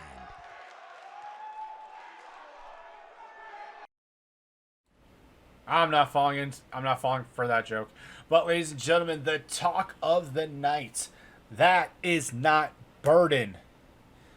Yeah. Oh god, that is like it's kickstarting this entire investigation with APS. It deserves to be the moment of the week, just most because of the talking point that it was, not only in chat but also in the Discord and social media in overall. So yeah, ladies and gentlemen, that's not Burden is your Flashbang moment of the week. And before we go into the call-outs, I would just like to mention that you can go ahead and watch Friday Night Flashbang tomorrow at 8 o'clock Eastern Standard Time on twitch.tv/Edward Bosco. But, ladies and gentlemen, coming up next, we have the patented call-outs. I was supposed to play this last week, but I thought I added it in for the MNW, the in-between for MNW in a nutshell, and I didn't do that for some reason because I'm bad at my job apparently. No, it's been a big week and I had a lot going on, so I thought I did it, but I didn't do it, and so I'm good. So I'm doing it this week. So, ladies and gentlemen, 3 weeks of waiting. Travis, take it away.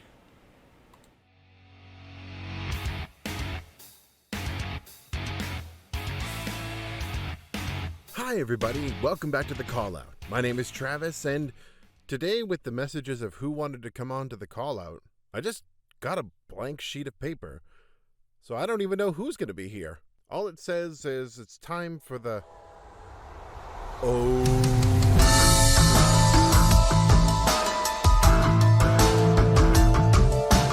Greetings to you all. Ladies and gentlemen, it is Simon the Psycho. Oh my God. I am such a huge fan of yours. Oh my God, you're like in every Hunter's Weekly magazine. You're the ranked number 2 hunter in the world.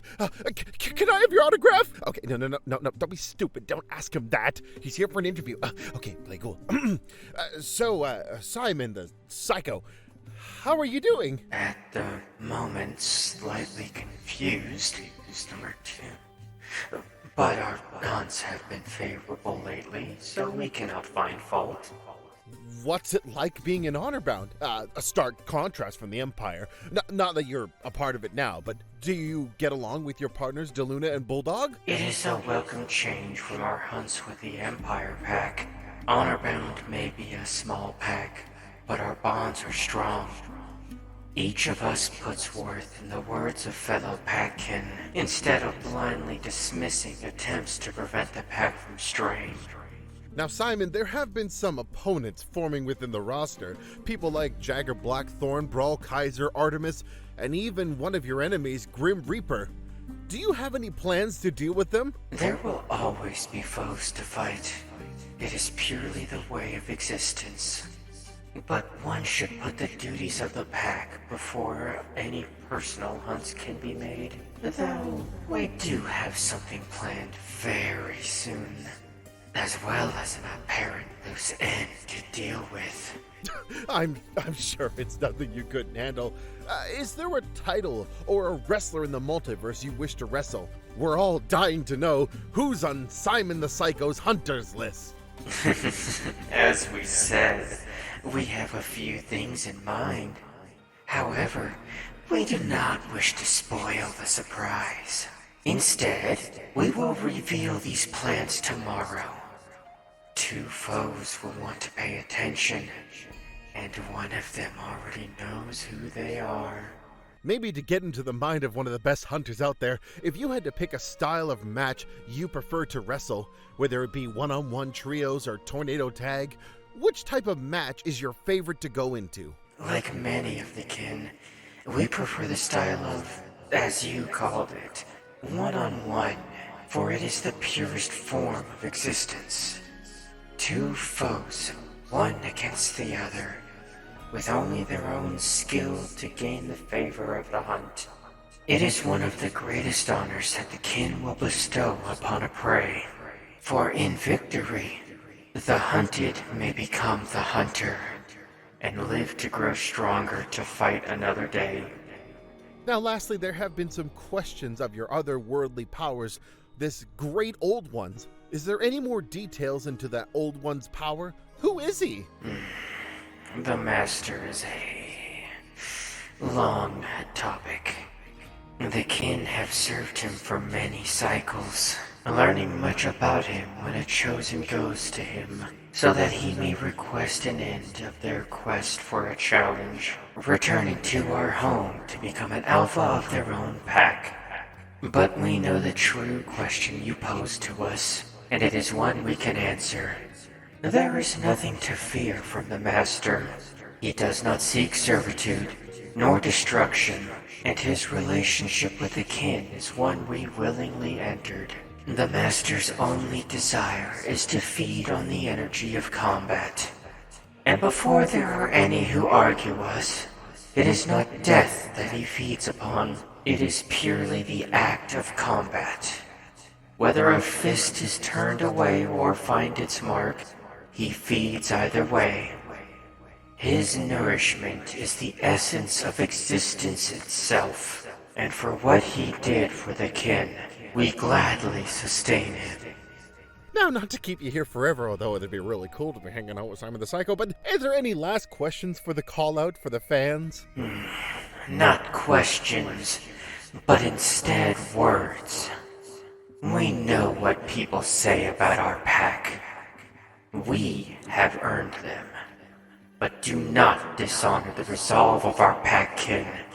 Their decisions were not made lightly to walk this path, and we will guide them down the path of the honorable hunt, as they have asked us when all others had abandoned them.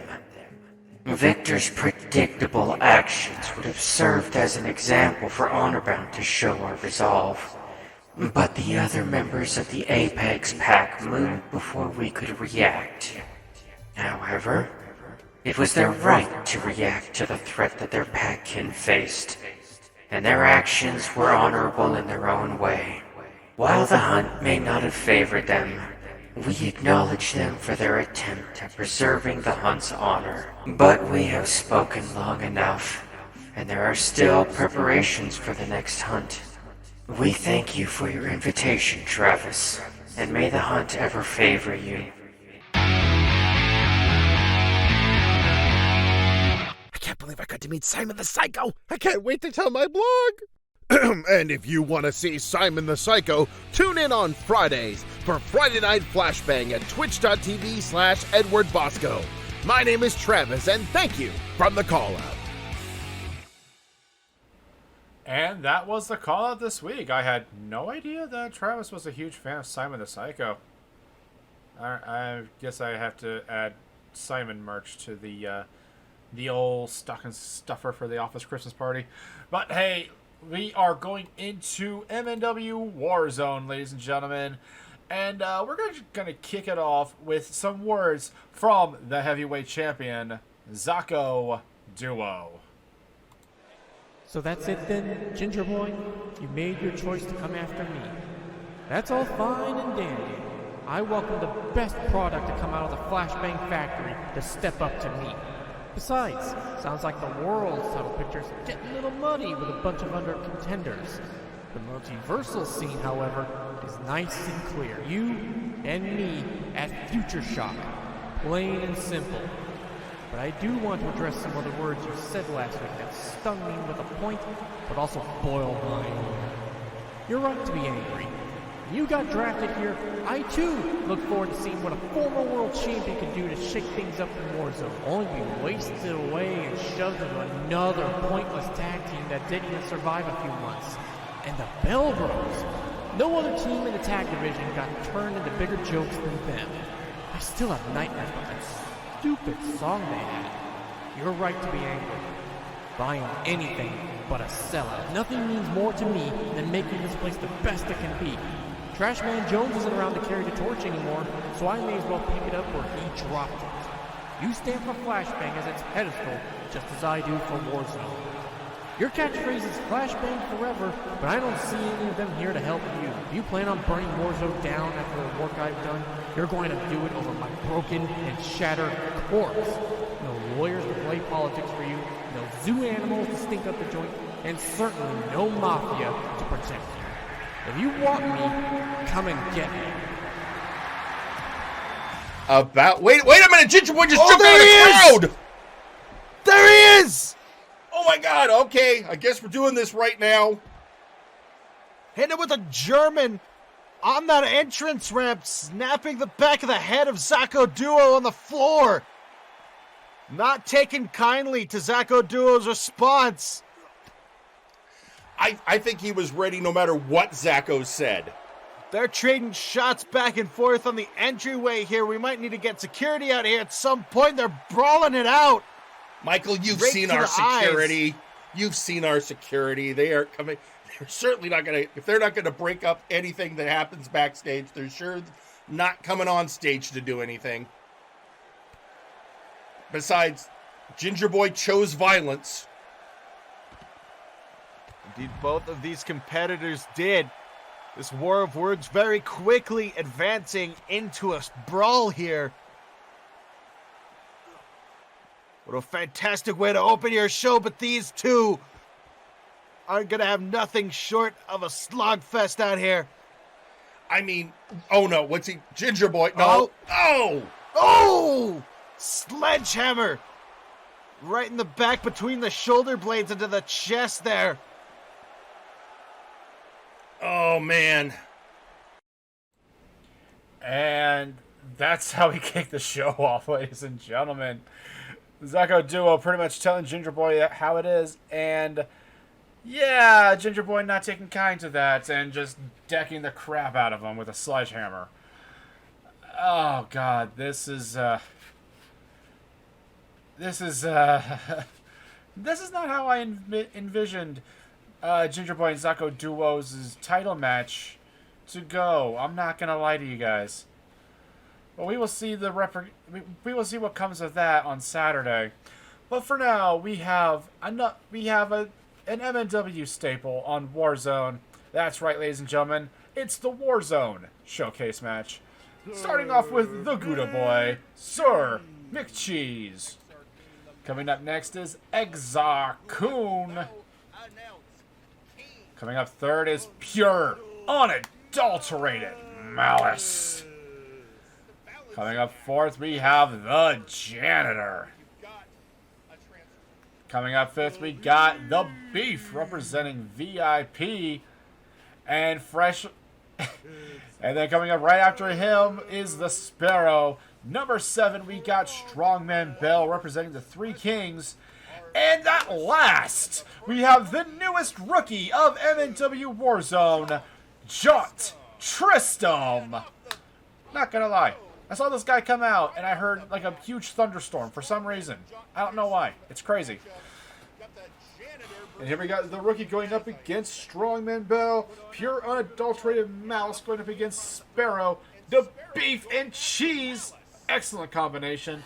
And Exar and the Janitor battling it out. God, the history between freaking Exar Kun and the Janitor alone.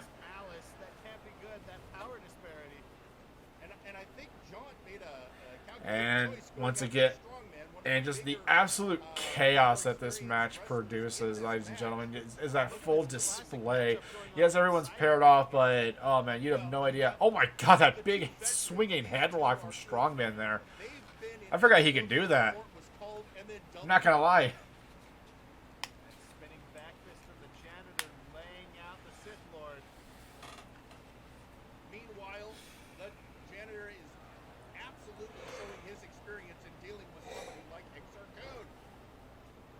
Excuse me.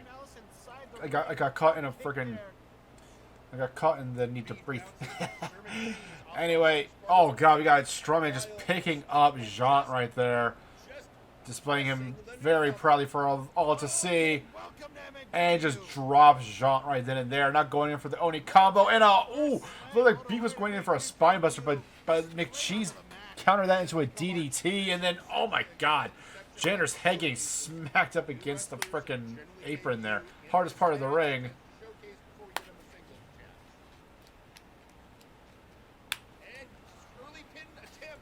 And it looks like Jean was about to get, the rookie was about to get pinned, but Strongman said no. Not gonna lie, I want to see more of Jaunt. He seems like a very interesting individual, albeit from the way he shows himself. A little vain. Canadian Destroyer with Strongman's head hitting the back of the freaking staircase. My God. 2. Kicking right out of 2. Man, if you want eyes on you out the gate, that is how you do it, ladies and gentlemen. And then we got Sparrow on the top rope calling Exar up. Ooh. And looks like he was trying to go for a forearm strike, but doesn't get it all. And Strongman in the corner is giving Jaunt a bit of the Densha de Dolor. So the only people still fighting their original foe are, in fact, Strongman and Jaunt. Beef's getting a little pumped up there, and then going for a cover on Jaunt, and Jaunt says no. Janitor going up for a pin on Exar. 2, and kick out of 2 with the Beef almost breaking it up right there.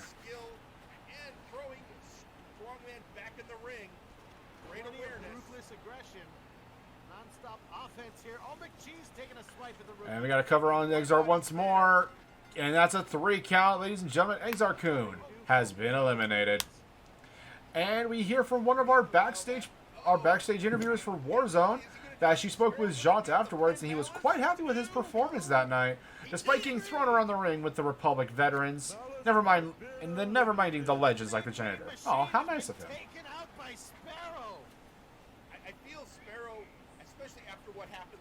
And it looks like Malice, in the meantime of that, Malice got pinned by the Sparrow.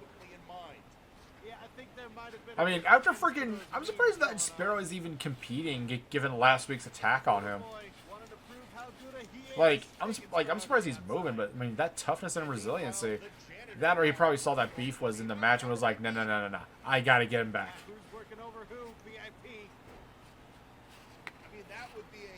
Then here we got Strongman and the Janitor squaring off. Oh, the spear! Looks like Jean's with that attack, without a dance partner. Beast just hanging on the side of the ring, and McCheese and Sparrow are off on the side there.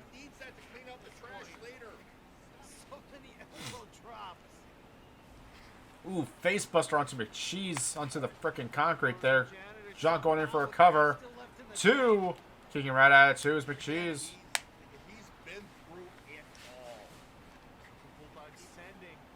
And the Janitor looks like he's going for a backstabber onto Strongman Bell. My God. Oh, man. Strongman, rip your spine. Speaking of a spine buster onto Jean Tristan from the Beef. 1, 2, and that is a 2 count. I thought Beef had him, honestly speaking. I thought Beef would have had him right then and there. And looks like Beef's going in for a sexplex as Strongman eliminates the janitor.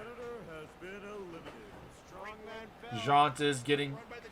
Looks like the Beef's got Jaunt in a pinning predicament once more. 2, and that's a 3 count. The rookie, Jaunt Tristram, has been eliminated. And I heard laughing. Who's... I don't get it. It's weird.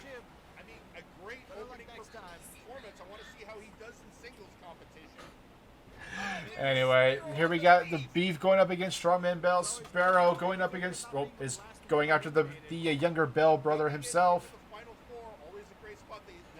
And another spear head on to Sparrow. Nope, not going to say it. I'm not going to say Spiro, because that's weird. Ooh, curb stomp on the Strongman Bell from the Beef. Going in for that cover. 2, 3. Ooh, oh, it's a 3 count, but Strongman kicks out at the very last second. Ooh. I don't know what he calls that, but that was like it looked like a variation of up, and away.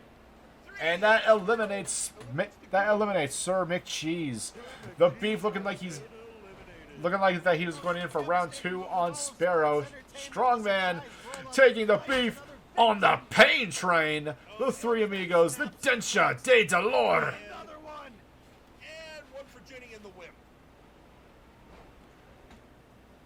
And Sparrow going in for that cheeky pin. 1, 2. Kicking right out of 2. That nerve, and then a nerve pinch right to the Beef, and then a quick kick to the square of the back there. Strongman not appreciating that. Ooh, God. Just dropping him on the knee like that. Ugh. This is where Strongman got back up the way he did. There's always a conspiracy happening. Never trust anyone. Ooh, hugging spine buster right on the Strongman Bell. And it looks like he's got him primed. Looks like he's got him set up. The Beefling going in for a sexplex onto Strongman Bell. 1, 2, 3. Strongman Bell has been eliminated. And all we have left is the Sparrow and the Beef. Sparrow getting a form of revenge from the Beef's attack prior last week. The Beef trying to go for his first showcase win. And now the Beef is busted open and bloodied. And then... What is this, a stalling buckle bomb? Oh, God. Looked like the Beef was trying to aim his shot for the buckle, but then that was one he found. Kicking right out of 2. Second win? That would have been his second win? Thanks. Thank you, dude. Ooh! Flying crossbody onto the outside.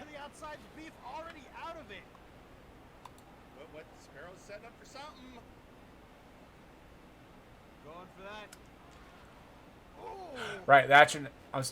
apologies, Miguel. I couldn't tell that was you. Your sign name.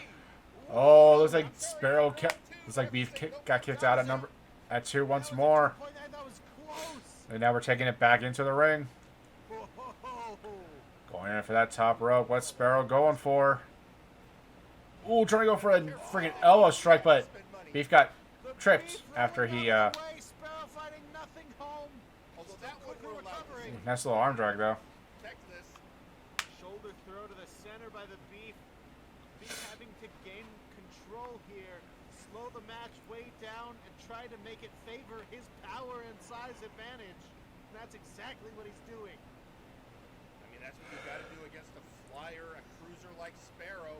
Got to shut down that. Oh, look at that choke bomb from the Beef there. Just like that. These two have been were going at us. I mean, Sparrow looked like that he was going into war. Beef's just trying to finish off what he started. I mean, we still don't even know if the Sparrow was the vigilante that that tipped off the mounted police. Look at the size difference here. Size difference Ooh, on the head. God, that's vicious strike to the freaking jawline.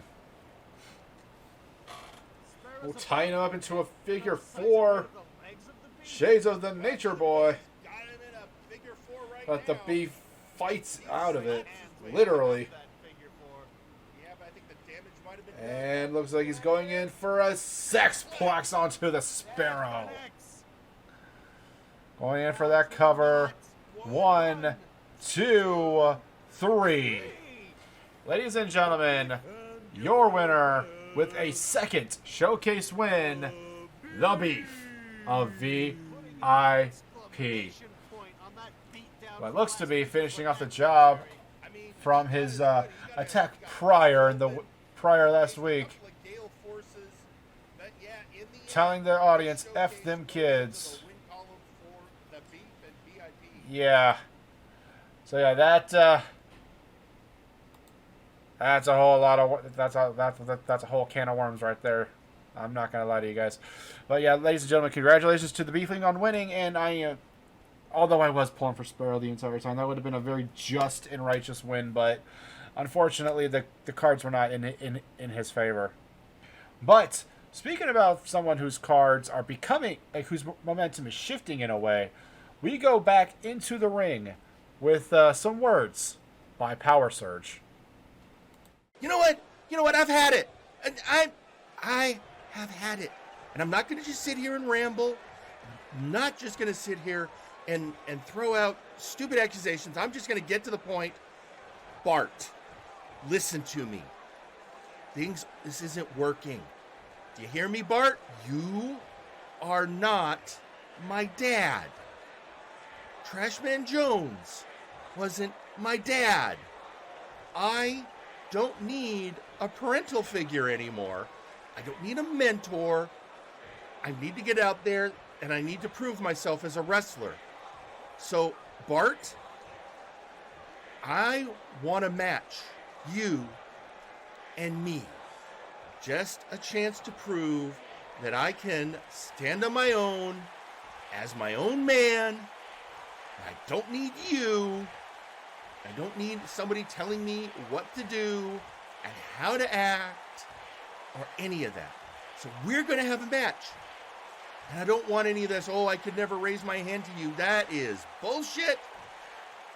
We are wrestlers. We are going to wrestle. And when that match is done, then I have an important decision to make. Whether or not I am still in this faction. It's not even a faction anymore. You know, when I joined Nakama Worldwide, we had 5, 6 members. And what's happened? They're gone. You didn't even want to be in Nakama Worldwide, Bart. You only came in because you lost a match to Trash Man and decided you wanted to watch out for me. Well, guess what? I don't need you to watch out for me anymore. All I need is you to get out of my way. So we'll have this match, and then I think that's just it. I think Nakama Worldwide is dead. Strong words from Power Surge. I mean, he's right. He's not that plucky young upstart anymore. He's his own man. He's his own wrestler. But challenging Bart Ender to pretty much dissolve Nakama Worldwide if he wins. And once again, I don't blame Power Surge for what he's saying and what he's doing. It's just that some part of me tells me that he's kind of going about this the wrong way, that he's not, that there's something that he's not looking at. There's some bigger picture that he's not paying attention to. Honestly speaking, but that's just me, mostly because I love him and Bart Ender as a team. I will show a little bias towards that because I just love them together. They complement each other very well, but sometimes the bird has to leave the nest. And I'm not gonna lie, I actually would love to see what Bart Ender could do on his own, especially going back into the Big Oof title scene. Or Nexus Titan. Or hell, dare I say, the World Championship. Hell, I can even see him as in the hardcore division. Not gonna lie. But we'll get to the hardcore division much later. But yeah, coming up next, though, speaking of teams, we have the Absolute Units. Absolute Washington and TJ the Mint Gable being led down to the ring by Forrest the Fortress Wade. Going up against Sergeant Major Payne being led down to the ring by the Funk and his tag team partner Ignacio Cervantes Cloud 9. Ooh, got a clothesline from freaking Major Payne though. God, the way of the bull is showing there in a little bit, just scraping his boot across Absolute Washington's face. Ugh. Absolute Washington having none of that.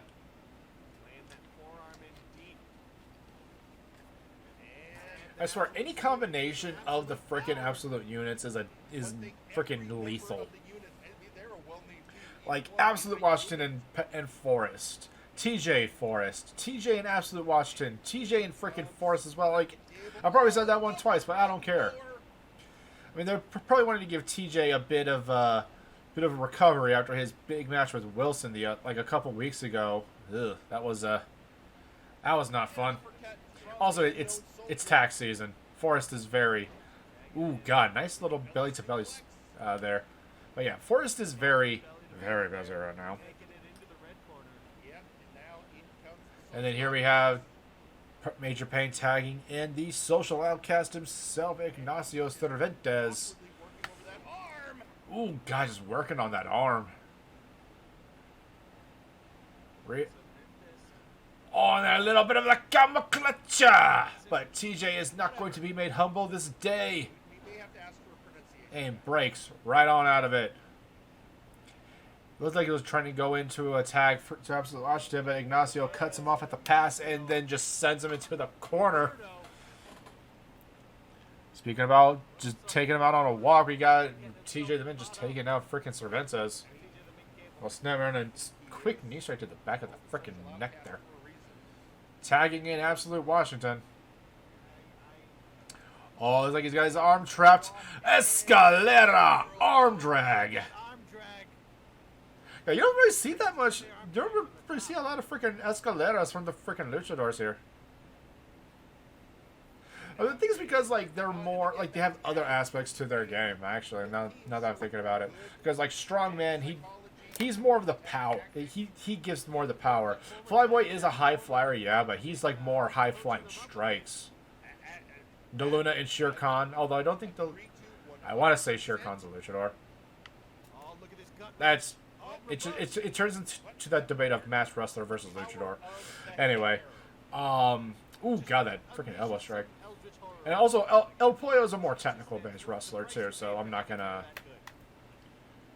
really say much of that.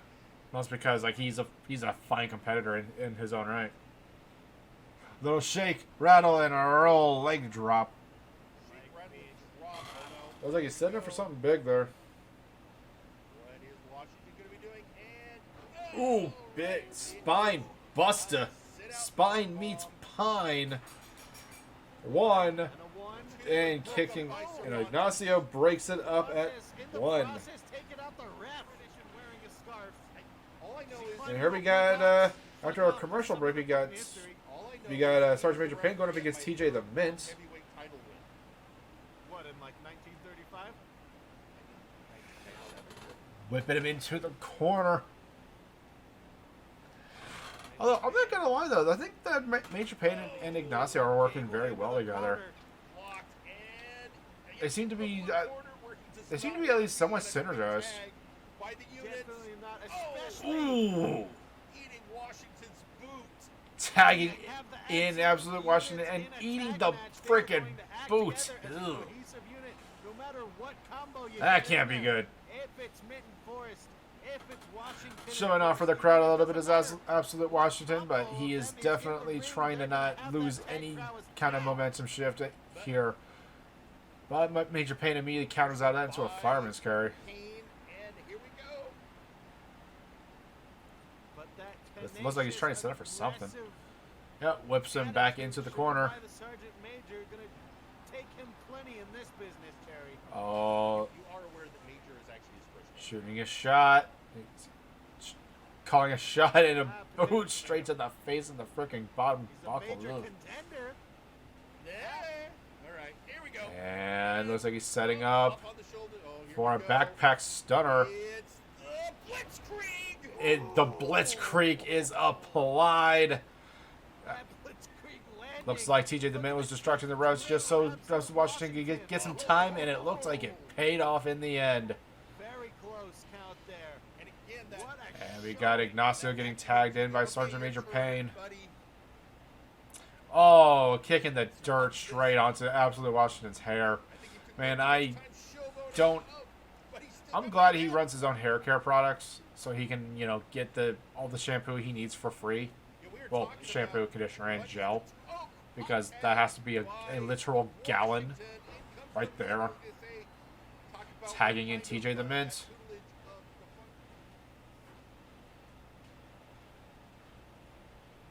Oh, a nice TKO. Well done, swinging DDT.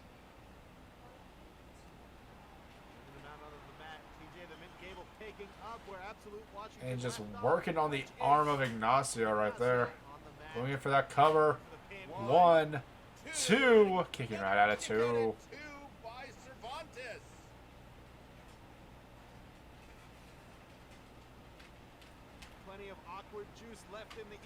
Tagging back in Absolute Washington. Just hanging Ignacio out to dry. Ooh, double freaking knee strikes. Ugh. You know, that cannot be good for your jaw. And a running power bomb for good measure. Going back in for that cover. 1, 2. Kicking right out of 2. It looks like Sergeant Major Payne was about to go cut off Absolute Washington, but Ignacio kicked right out. Oh, frog splash from the friggin' top rope. 1, 2. Kicking right out of 2. And it looks like that TJ is getting prime, set, and tagging right on in. And he's feeling it.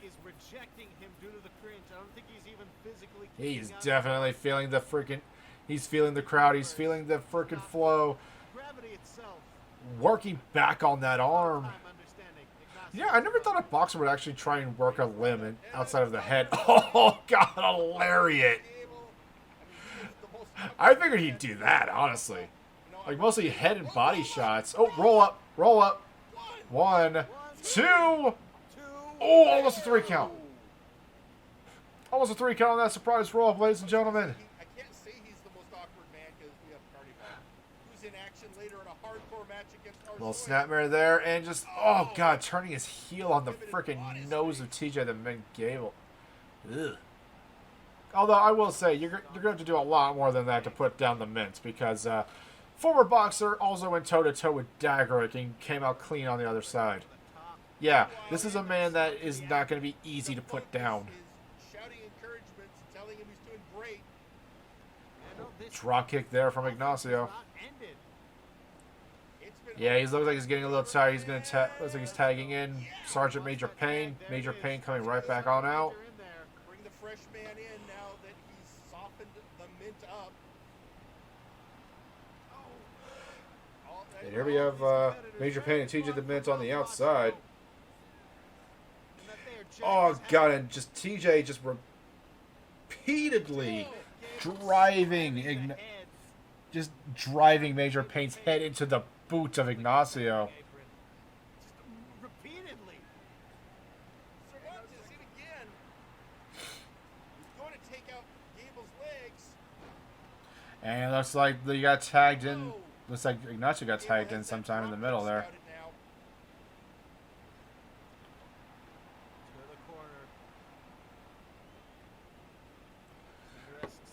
Oh, big freaking hammers. double axe handle to the freaking dome. Those lethal fists. And a nice little step up into Guri. Oh, it's grabbing him by the hair. Ooh. I don't know what he calls that, but my God, that looked freaking rough. Drop kick straight to the throat. Oh, another roll up, another roll up. 1, 2. Kicking right out of 2. Freaking Ignacio almost got a freaking pinfall off of both of those roll ups. Kane is gassed. Now he's trying to gather himself. I think they're all conferring. I think Defunk is sending up instructions to both of them.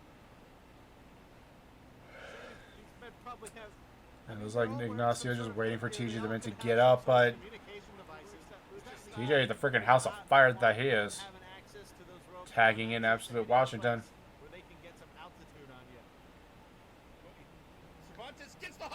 And Ignacio gets the hot tag onto Sergeant Major Payne, but Sergeant Major Payne gets blocked off at the freaking opening. Ooh, flying forearm strike straight to the fucking nose. Yeah, he had that opportunity to rest up and freshen up, so taking it straight to Sergeant Major Payne.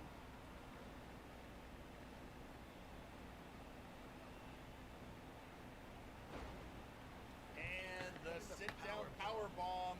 And big power bomb from the Absolute Washington. 1, 2. Ooh, kicking right out of 2. I thought he had it there, honestly speaking.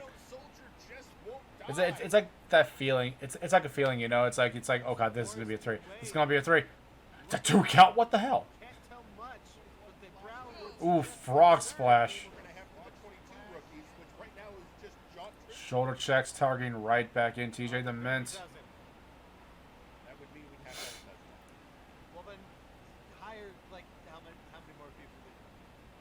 Well, it looks like he's going for a Larry, but gets caught into a leg sweep. Oh my god! And a jawbreaker by Gable. Busting up the jaw on Sergeant Major Payne gives him the that Larry he should have got that he was trying to go for earlier. Into the corner, nice little drop kick though. Ripcord Lariato. It has been an even match down the middle. And again, Payne getting a reversal on Gable. Retching at the arm. Is a Sergeant Major Payne. Take out a boxer's arm and you're pretty much golden. I was gonna say Cloud9 definitely, effective. And as much here as it is. I not really like to admit it. Here it comes. Hell of a kick. Oof. Freaking boot to the face on the bottom corner. 1, 2. Kicking right out of 2 is TJ. Well, that definitely would feel like a mortar shell hitting you in the face, a kick like that.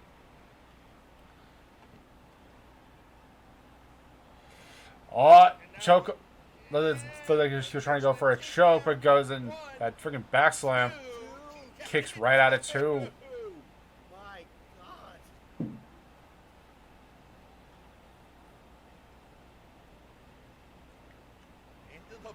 Wheeling him into the corner and a big boot. Oh, straight to the freaking face.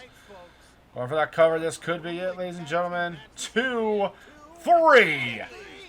Ladies and gentlemen, your winners, TJ, the Mint Gable, and Absolute Washington, the Absolute Units. My God, this just proves that all three, like, any combination of these three is a freaking testament to not only to them as a tag team, but to their friendship as well. I mean, these three are literally childhood friends that have made it. I mean, I'm not gonna lie, they have made it in the wrestling world. All they need is just tag or trios belts. Honestly speaking, if anyone in the brass is listening, I think I got your next contenders for Doom or Triple A's titles next. Just saying. They work very well together. Anyway, before I make a complete ass of myself, we are going to go right on into a little segment in from the judge of MNW, the Big Oof champion, Raphael Sampson. Greetings, brethren. It is I, your Big Oof champion, Raphael Sampson, the judge of the Multiverse. And I, again, am seeing myself being tested, as is due one such as I. For I have many contenders. One chance. I truly apologize. I did not see your hand on the rope. And clearly, neither did the referee. It is so obvious that you deserve one more chance. But lo, there are many who seek the glory of the Big Oof. And storyteller, while you and I do not see eye to eye, I cannot deny your history, your skill, and your presence. But this is what we will do. I have spoken to General Manager Aldini, and he has said that there will be a Big Oof match in 2 weeks' time. A triple threat match. One chance versus the storyteller versus the judge of the multiverse. But before we get there, Mr. Aldini booked another match for later today. One chance. Storyteller, you will both team up in a tag match to take on myself and my brother, Sasquatch Wing. Prepare for the coming of the All-Lords. Raphael Sampson giving pretty much declaring that he is in search of another contender even after the debacle with Juan Chance. But Juan Chance is going to get a tag match against Raphael Sampson. But we have the Outlaws, Raphael Sampson and Sasquatch Wing, going up against Juan Story, Juan Chance, and the Storytellers. And we got Miguel Mendez tweeting out on social media. Think they do actually have a shot for the trios next time if it opens up to Warzone. Apocalypse, I believe, I don't remember that one. We would definitely have to check back with Aldini just to make triple sure. But that's just my own thoughts and feelings. Is that the Absolute units definitely deserve a trios title shot. But ladies and gentlemen, later on in the night, we will have Juan Chance and Storytellers go up against Sasquatch Wing and Raphael Sampson, the Big Oof champion. But until then, speaking of we were talking about the hardcore division earlier. We have two individuals who are trying to make their own bids. We have the man, the myth, the legend, Beowulf, going up against Suplex Sam of VIP.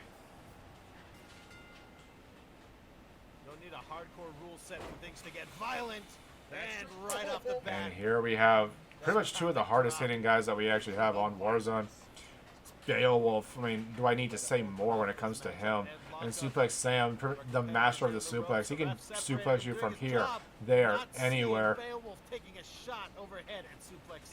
Speaking of which, well, that's an electric chair slam. That bridge, though. That freaking bridge. Like Sam living up to his name.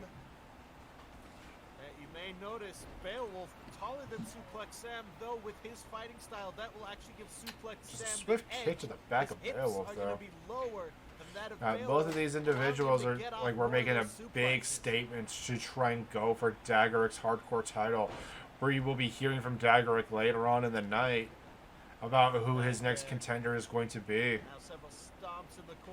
But these two have something to prove. And it's not like... And Beowulf has had something to prove ever since he came into 2021. Pretty much being the... I guess you could say the top rookie that we had. I mean, pretty much the top rookie. The man won the Nexus for Warzone Rookie of the Year. So I think he was... Him being the top rookie is just a guarantee. with the current I don't know what I'm saying. and tied him up in those ropes straight across the chest and throat. Now Beowulf's Yeah, there's- sergeant looks like he's charging up for no. Looks like Beowulf looks like he was trying to get Suplex Sam to get right back up, going for the kick and a corkscrew takedown. That's gonna rough up the knee of Beowulf.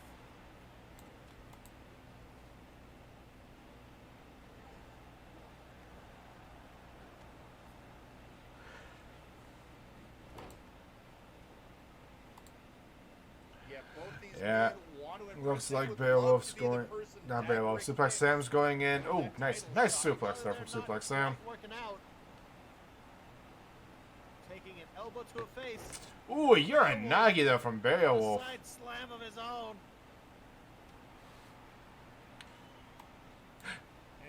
Oh boy. Ooh, God, is that the Midnight Run?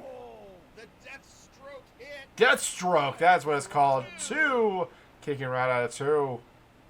And 2 count on Sam. God, frickin' Beowulf, Suplex Sam, they're going at it, and neither are giving really anything to the other. Okay, I need to rephrase that. The moment one looks like that they're getting some form of like momentum, the other comes in and denies it. Dropping him right It's on the back of his neck. actually pretty fantastic. Oh God, that's just the frickin' another one of those suplexes, kicking out at 2. Not quite a superplex, but using that top rope as an assist. And it looks there like to get Sam the is leg setting up for a Oh, yeah, and here we roll go. up into a Samplex. Oh, Sam Got the bridge. 2, kicking right out of 2. And Beowulf kicks out of the Samplex.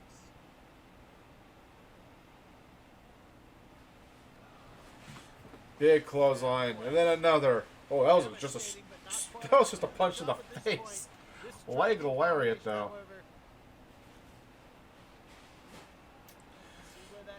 And then one looks like that Suplex Sam's going for the 3 Amigos himself. 2, Shades of Eddie Guerrero, and a 3rd. 1, 2, kicking right out of 2. Looks like he's setting up for it again. Are we going to see a second Samplex? And going in for another Samplex.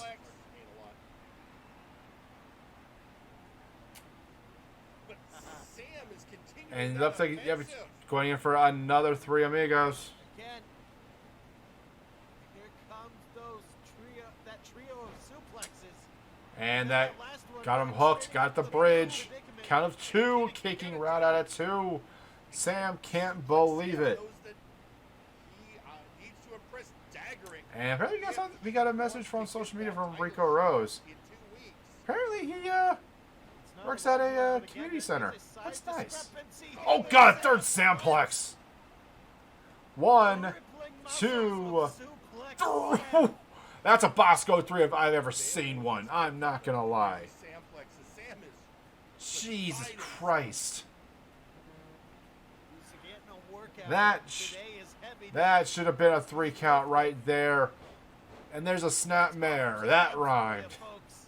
Not to mention the quads getting the power lifted Oh, over now a he, man like that. yeah, now he's just targeting at the limbs, leg, arm, Beowulf showing up. and just a nice little rake at the eyes. The eyes picking him up. Just taking plenty of damage there now. Ooh, I think finally getting some that the offense midnight. back on Suplex I think that was Sam. just a fireman's carry slam. Now that I'm thinking about it. That fireman's carry slam. Now a right hand. Well, that's the midnight run. That's what it looks like. 1, 2, 4. shifting into Beowulf's favor. More like 2.9. I don't even know. Oh no. Able to turn this around. Looks like Beowulf. Looks like he's setting it up for it once more. We're gonna see. And then it. Oh God! Just picking him up and slamming him onto the ground. That was the midnight run. That form. 1, 2, 3.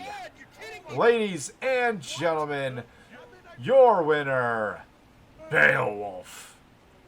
I swear, with how freaking much offense Sam was getting in there towards like the last third of the match, I thought he was going to pick up the victory. And put him out there, and respect. Suplex Sam raising the arm of Beowulf. It's a nice little moment there. Like, I like it when freaking real recognizes real. It's nice. It's very nice. Anyway, ladies and gentlemen, we still have a whole lot more show to go through. And coming up next, we have... Although, I will say, I hope Dagrick was taking that match into consideration when it comes to his next contender. Because, I mean, Beowulf himself has not only a whole lot of accolades behind him, but that myth of Beowulf behind him as well. And, come on, who out there can tell me that they don't want to go up against somebody like that? Somebody with a legend all of their own, especially outside of MNW as a whole. Anyway, so ladies and gentlemen, coming up next, we have a in-ring segment from another vigilante. We got some words from Daverman. Greetings, citizens! It is I, Daverman, your superhero on the scene, and proud to say I am the #1 runner-up of Block A of the C101. Congratulations to Ginger Boy. But there's an important matter I must address. The nefarious VIP have accused my protege Sparrow of being the person who alerted the Canadian authorities to the laws regarding people from other universes operating hospitals in a country with socialized medicine. I am here to tell you that those rumors are categorically untrue. Sparrow and I are not well versed in the multiversal laws pertaining to British Columbia in the fine nation of Canada. And in no way were the people that told registered Anon of that disparity. And yet, with no facts to back them up, what did VIP do? They sent the Beefling to cravenly attack my partner in crime fighting and wrestling, and led to them being briefly hospitalized. Fortunately, Sparrow is very resilient, and as you saw earlier, returned to in-ring action this very week. My point here is simple, VIP. It wasn't the Sentinels that outed your dark schemes, but we will be more than happy to face you in in-ring action to avenge the injustice you visited upon Sparrow.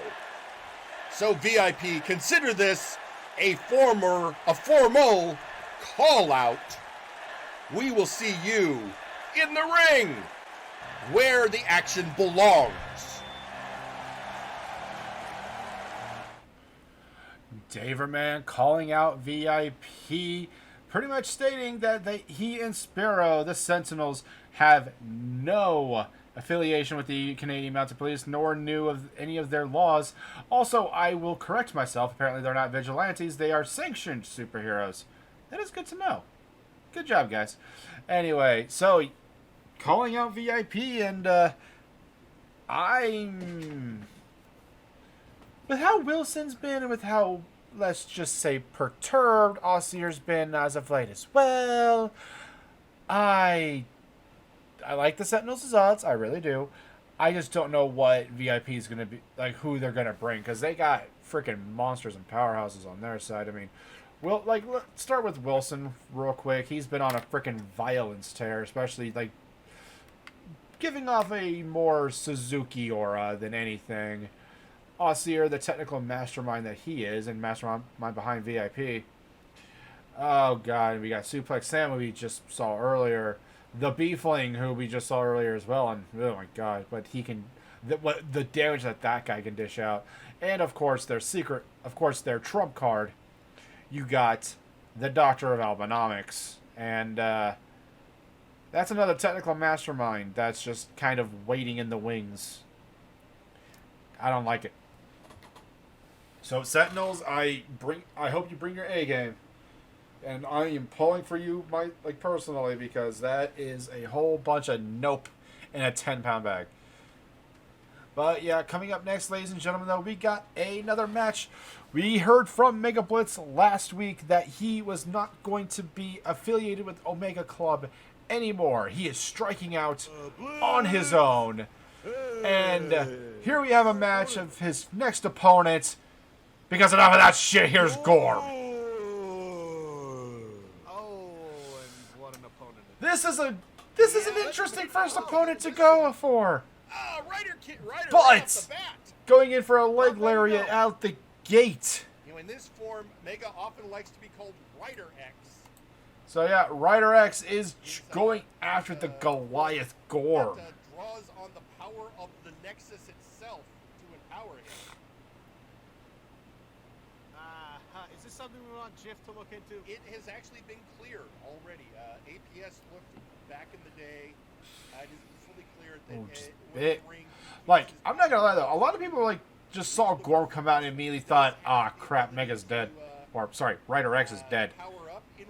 But no, it looks like he's hanging in there. Oh, just raking at the mask of Rider X there.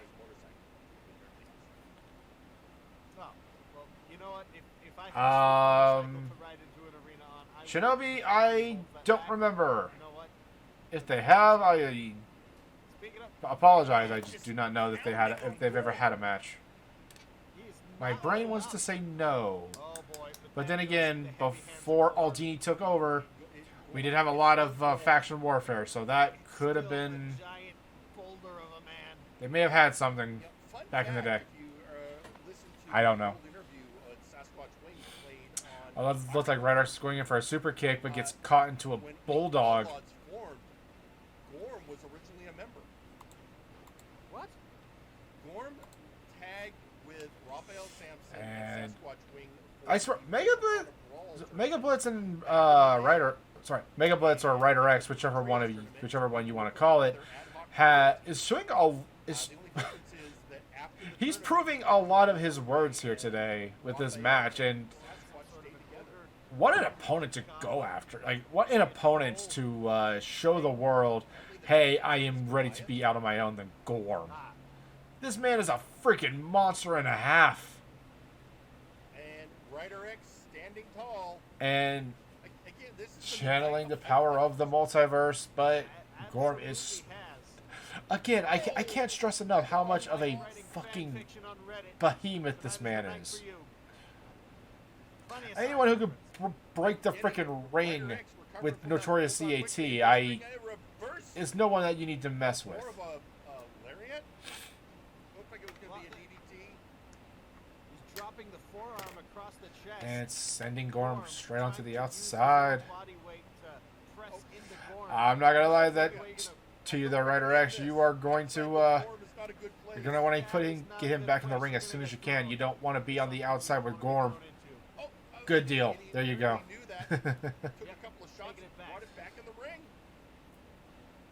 And some swift and some freaking nasty kicks to the dome of the Goliath there.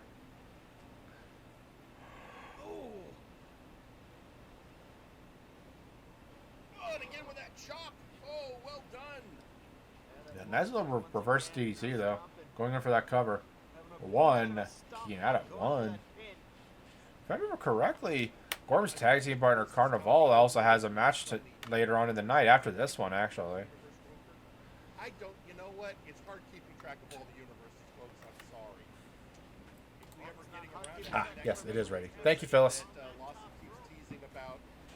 Oh, God.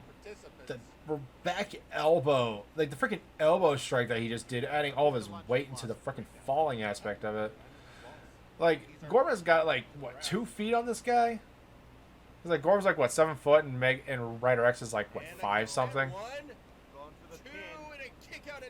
Yeah, so it's not gonna be hard, but takes a lot of energy. it's not gonna be hard to just add your weight to falling damage, but ugh, my god, it's not fun to get hit by. For an entire week, 7 days against Johan Mule. Apologies, I think Brad is getting a little anxious. Yeah, they closed out an episode of We are actually we're like halfway through and we're almost done. opening in the next episode. Going in for that cover though. Ryder X kicks out at 2. Joe Mojo made his name covering those 7 days. Saw Snapmare there and going in for that freaking headlock. Okay, so Joe really did get lucky. I mean, gotcha. Joe put in a lot of hard and dangerous. It was him and Brad. No, I get what you're telling me, Jerry. Don't worry about it. Just retching at that neck of freaking Ryder X though. And here we have Ryder X once again channeling the power of the multiverse in itself, breaking out of that hold. And then a nice little leg sweep there. And now looks like, Setting looks himself like up Ryder X is into getting the up. corner. Here Telling Gorm to get up. Ryder kicker! Rider kick connects. Going in for the cover on that one. Kid, this put the Goliath down. That's a 3 count. And ladies and gentlemen, 1 Ryder kick to the dome. And your winner is Mega Blitz X. The Ryder X has toppled the giant. And this should prove to any naysayer out there what they are dealing with when it comes to Mega Blitz X. He has he's won this day, and I think he's proven how serious that he is going forward. But hey, ladies and gentlemen, we will see more of that on Saturday. We will see more of what is in store for Ryder X here. Mega Blitz, Ryder X, whichever one you would prefer in the future. But for now, we have Warzone's promo of the week. And there were some strong contenders for on the Warzone side of things. But this was the main one that wasn't VIP adjacent. Because we've been picking a lot of VIP. A lot of promos that are either for VIP, against VIP. They're becoming a major talking point. But this one is another. If we could categorize this is another arc that has been building up. And ladies and gentlemen, your promo of the week, R. Sawyer.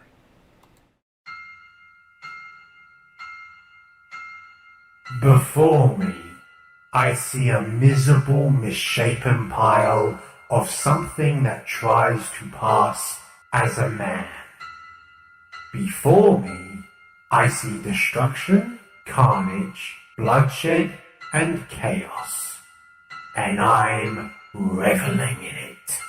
I have been very patient. I have waited for this for so long.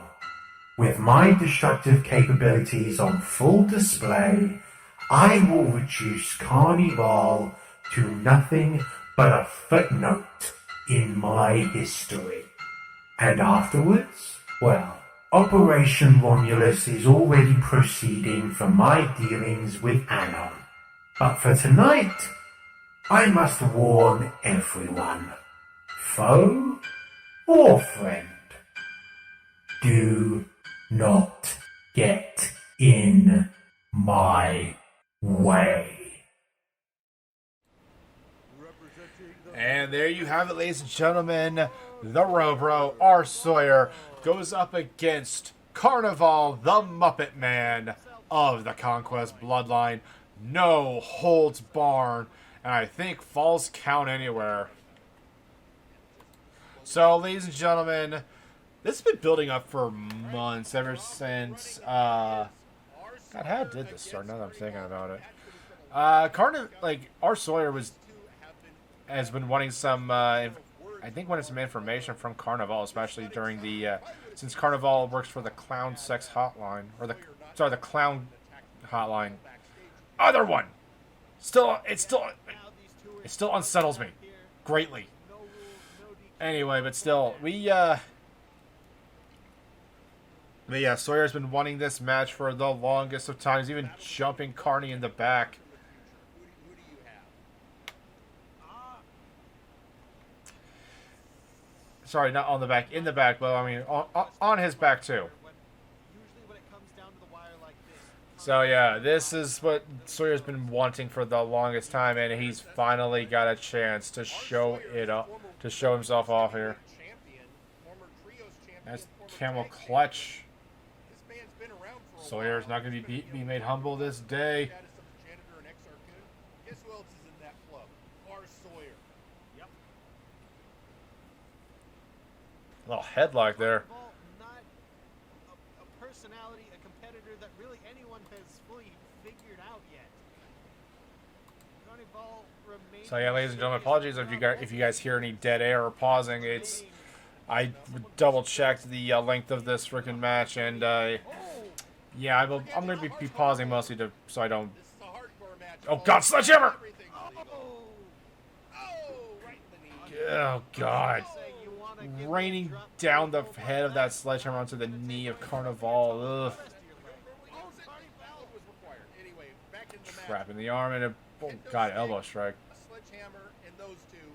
Oh, Carney going for the sledgehammer, denied. So yeah, ladies and gentlemen, we got plunder. Ooh, trying to go in for the hammer strike, but gets hit with a drop toe hold.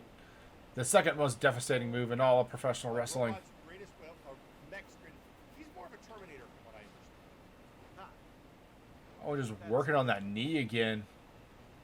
Hammer strikes, elbow strikes. He's really wanting to just decapitate that knee.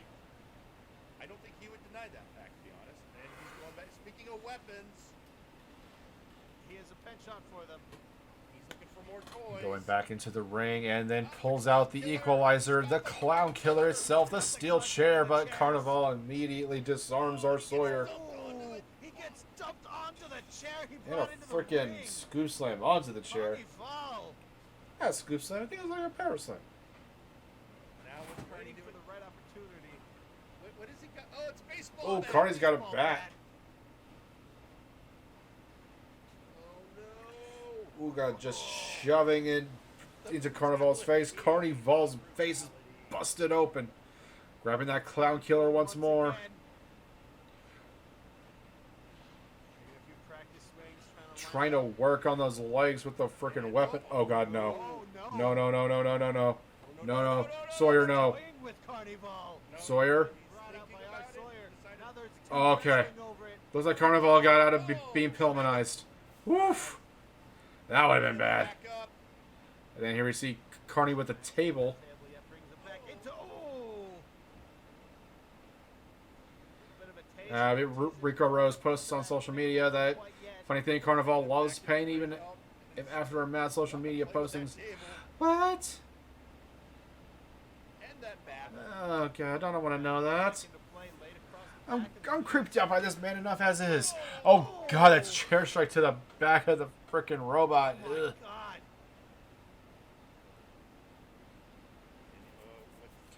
Oh, he did Pillmanize him. Great. Too many choices. Too many. I'd cut that out. In the kitchen, too many weapons in the I'm ring. upset with myself, but hey, we will progress. Dumping the bat onto the outside. I'd say that would have been a not a wise idea, but then again, Carnival. Look at all this plunder in the freaking ring. Steel chair, sledgehammer, and the table that's about to fall out. In the forearm, just barely misses. Carnival able to Ooh, take nice advantage little and crossbody regain there from the momentum. Muppet Man. Now what's he doing? And looks like he's trying to get the table back into the ring. Again. Trying to set it up in the corner.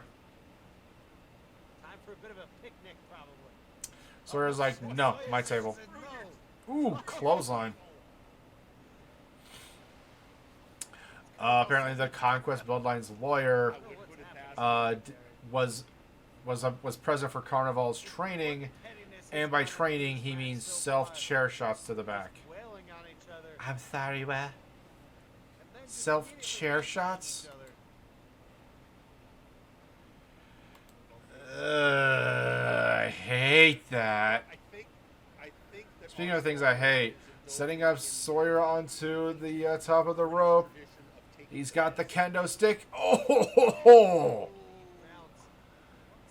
Kendo stick strike to the friggin' dome.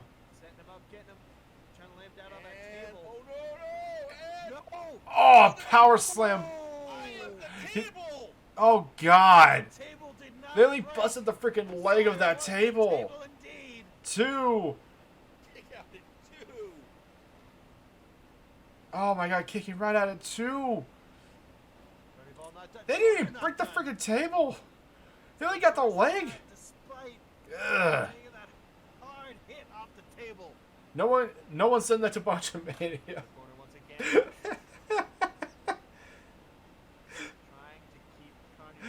You know what? I'm tempted mostly because it's like, hey, this is a thing that happened at an E-Fed. Is this a botch? And then here we have Sawyer, table in hand. Looks like he fixed the leg. Sawyer's decided that this is a good idea. Oh, Carney counters. Oh my God! Fireman's carry onto the table, but Carney gets right back up. What the fuck? And freaking Sawyer going in for more freaking plunder. Oh no. He's got the steps. Shoving them into the ring. The steps have been introduced into the ring. Looks like he was going in for a freaking kendo stick shot, but he decides against it. Nah, he wants more damage. Setting up the chair into the corner. But decides against that as well. Nope, sets it right back in there. Ooh, crossbody.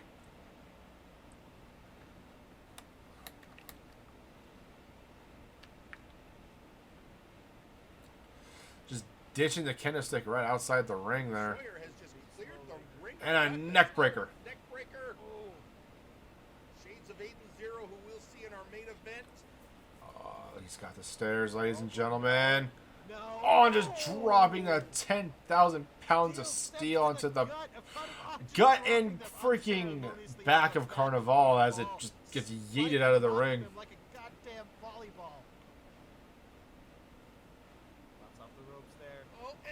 Ooh! Ooh! Oh, God! Sawyer sat it up, and his own head went through the chair. Oh. Oh, no. Oh, no, Sawyer. Oh, no, Sawyer. Back suplex onto the freaking steel steps. 1, 2. Carnival. The fuck are you made out of? To finish beating off a Muppet. Phrasing. 2. Oh, going in for another count. Going for another pin, but gets kicked out at 2. Sawyer's got to come up with something quickly. God, Sawyer's just reveling in this. Carnival. Just as close as you can be to being knocked out. Ooh, nice clothesline there from our Sawyer. Looks like our Sawyer's trying to go out into the crowd. Looks like he had trying to bring in a trash can, but nah, Carnival is just fighting him right out of it, fighting it out of his hands and picking up the trash can for himself, but decides against it. They're off the padding, by the way, folks. That is concrete. That is a hard. Has that equalizer, the steel chair. Carnival with a chair of his own. Just working on the leg there. I don't know how both of these men are still standing. Honestly, at this point, I agree with you, Pete, or Michael. Oh God, just freaking more chair shots than Carnival. Jesus. Oh, they get a whiff. Carnival now just playing with our Sawyer.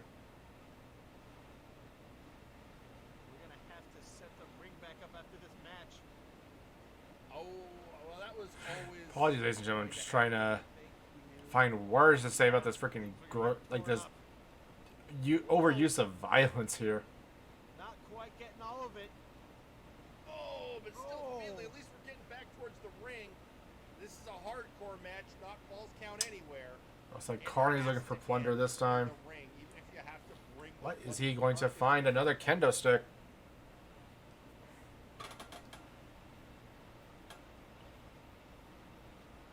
Oh, those strikes with the kendo stick, hitting Arthur directly in the temple across the Strike to chest. the freaking center and then square on the back. That's what he wanted. That's what Like, Carnival wanted. Let's. So still I think stands. Carney was about to throw the freaking steps. Oh God! Hits him with the steel steps and freaking Sawyer gets launched. Christ on a bike. Yeah, that general vibe has been. Oh, nice little suplex there, but oh my God! Oh God, he's got the he has the steps again. Trying to show the crowd what he will do to him, And the sledgehammer to the knee. and just working at Sawyer's knee with that sledgehammer. By his own petard. Our Sawyer bringing that sledgehammer into this match and now feeling it bust up his knee. 15 minutes this match has been going on. 15 brutal. Looks like Carney's going for the steps again. Ooh, God. Look like he got the ribs. Oh, yeah, that's the chest. Crack the chassis. Yeah, that right on the chassis. Oh, God. Apologies, ladies and gentlemen, for the overuse of grotesque violence here, but fucking hell. I can't take my eyes off it, personally. Jerry, just straight off the buckle.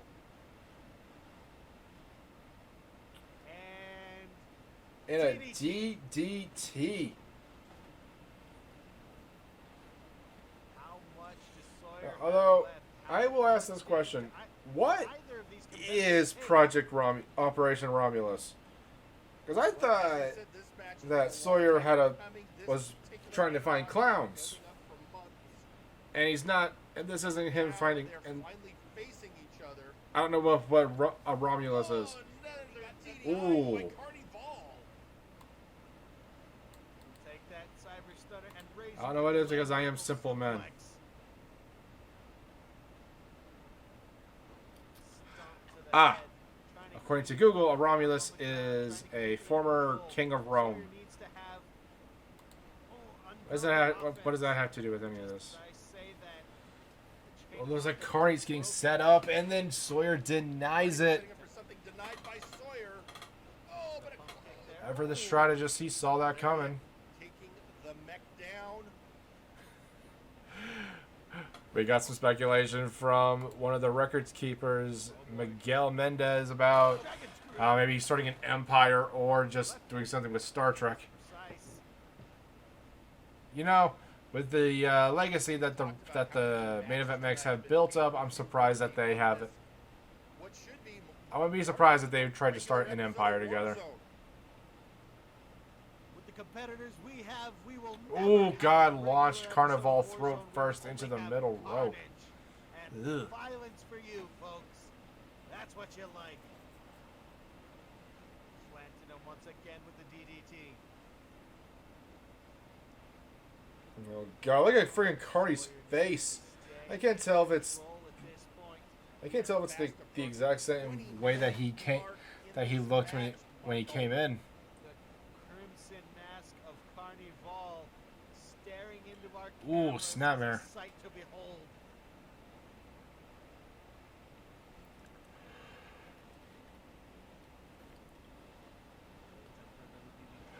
No. Carnival still struggling against Sawyer. Oh, nice little springboard cutter there, or springboard stunner. Arrive, stunner, leave, 2, 3. Ladies and gentlemen, your winner, a proud owner of a beaten Muppet Man, R. Sawyer. Off the rope. I don't think I've ever seen him do an off the rope cyber stunner. And Forward cyber stunner. Springy. hey, he's raising the roof. Cyber stunner. You gotta be kidding me. Oh, you've gotta be fucking kidding me. He's so happy, ladies and gentlemen. He's so happy he's dancing. And slapping the bot. That's great. It's a message from HR. It's a message for. I'm sorry, I was taken aback by that. I edited this video, as I edit all the videos, and I'm still a little. I was still thrown off by that. Anyway, ladies and gentlemen, mostly because we are almost out of time and we still have 4 things to go through. We are going to be moving right along. We will know about what this Operation Romulus thing is. Hopefully Saturday that will progress. And until then, we have an in-ring segment from the hardcore champion himself, the Dagger, Daggerick. So you want to be hearing who I'm facing. I understand. I can't keep sitting on my arse for that long. I needed a wee bit of a break, but that's fine. So 2 weeks. 2 weeks, Jerry, huh? That's what you're giving me. 2 weeks. Quite a bit to consider. Quite a few competitors. Both new and familiar faces to choose from. But what am I gonna choose? Who am I going to bash the brains in of? Right here in this ring. That is the question, most certainly, is it? Now, I've a bit of a rookie and a legend to choose from. A member of a vitriolic and violent faction who has a penchant for the suplexes, but I think I have a taste for something else. Something, ginger, something that shares a common thread with me, and that is we both love the sound of a skull hitting the mat, of a vertebra coming out of alignment and snapping.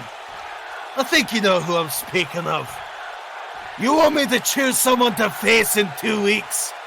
You want to see carnage, you want to see blood, you want to see skulls splitting open on live and national television. Well, then you got me, and you have my opponent, Mick Morgan. That's right. If we're gonna have a fight, we're gonna have a fucking fight. So I hope you're prepared. And Mr. Aldini, I hope you're ready for the carnage that you also love to see. I'll see you, Mick Morgan. Well, there you have it. In 2 weeks' time, we have Mick Morgan taking on the Dagger, Daggerick. That is going to be violence personified. And the silly thing is, that is the least of which I could say about that particular matchup, especially with Mick Morgan not, feeling a little left out. He felt a little left out from his last match with Daggerick, and now, oh boy, he might get it. He might get the entire freaking thing. The whole kick caboodle, and also probably a couple of chairs to the face. And a ramp. And a kendo stick. And a table. And for some reason, a chicken head. Anyway, so going into the next match, we have one chance going up. He is getting teamed with the Storytellers, and both of them are facing the Olots, Sasquatch Wing, and the world and the Big Oof champion, Raphael Sampson.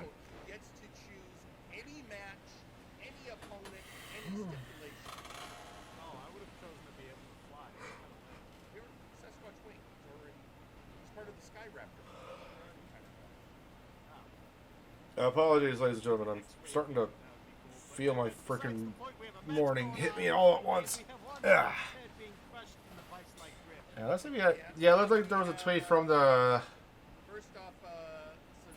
social media of One Chance. Oh, loud.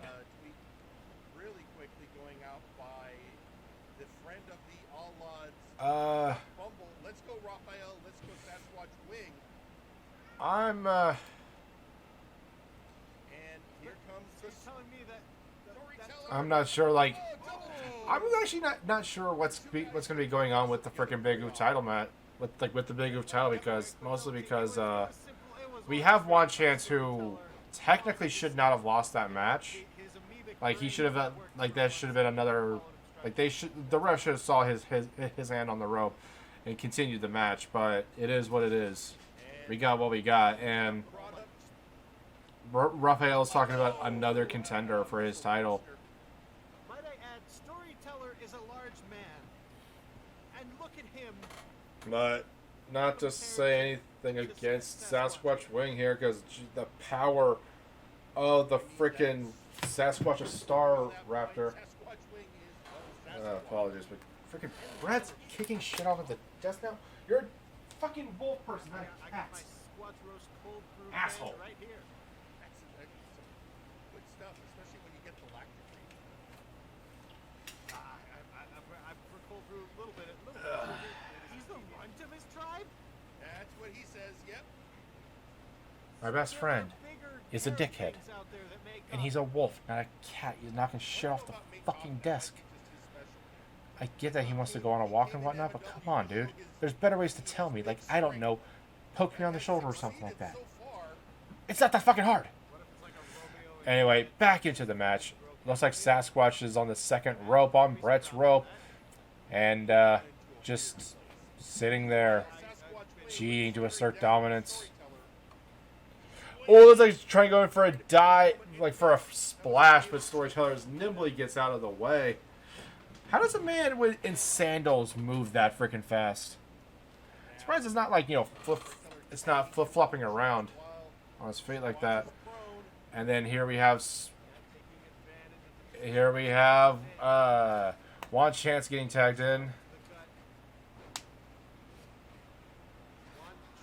Oh, little headbutt there from Sasquatch Wing. Dragging him back to the Olod's corner. Storyteller not coming in for the save. Interesting. And bringing him up and headbutt. I'm actually curious to see if Sasquatch Wing is going to be in the Battlegrounds Brawl for y'all. Ooh, going in for the air squash, but gets denied with some knees to the freaking guts there. Oh, jeez. Dragging him back into the corner. But yeah, like I mentioned earlier, I wouldn't be surprised if Sasquatch... What? Wouldn't be surprised. I hope Sasquatch... Ooh, that's the fallaway slam. I hope Sasquatch is in the Brawl for y'all to retain his trophy. Ooh, picked him up and slammed him right on down. And then a splash! That's a whole lot of profit. One... Kicking right at it. Storyteller is breaking that one up. Yeah, that's a whole lot of judge in your freaking stomach there. Thankfully, Storyteller broke up the pin. Ooh. Nice little hammer-like DDT there.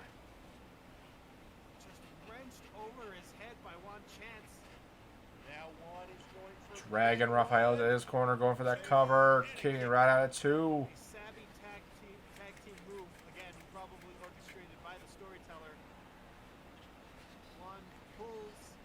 And tagging in the Storyteller, and the Storyteller just bails? This is exactly what he deserves, Storyteller. What? I may have missed that part in the editing process. Now this is how one story ends. Not with a bang. And Storyteller just waltzes right on out. He just ditches One Chance. This is effectively a handicap match now. Ooh, reverse tornado DDT. I guess Storyteller had enough.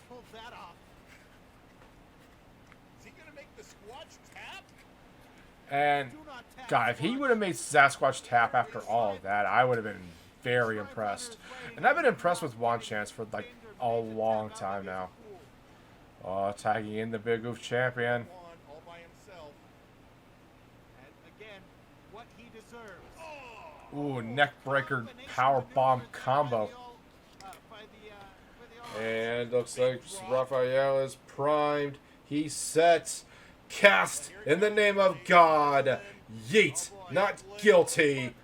Biblical proportions.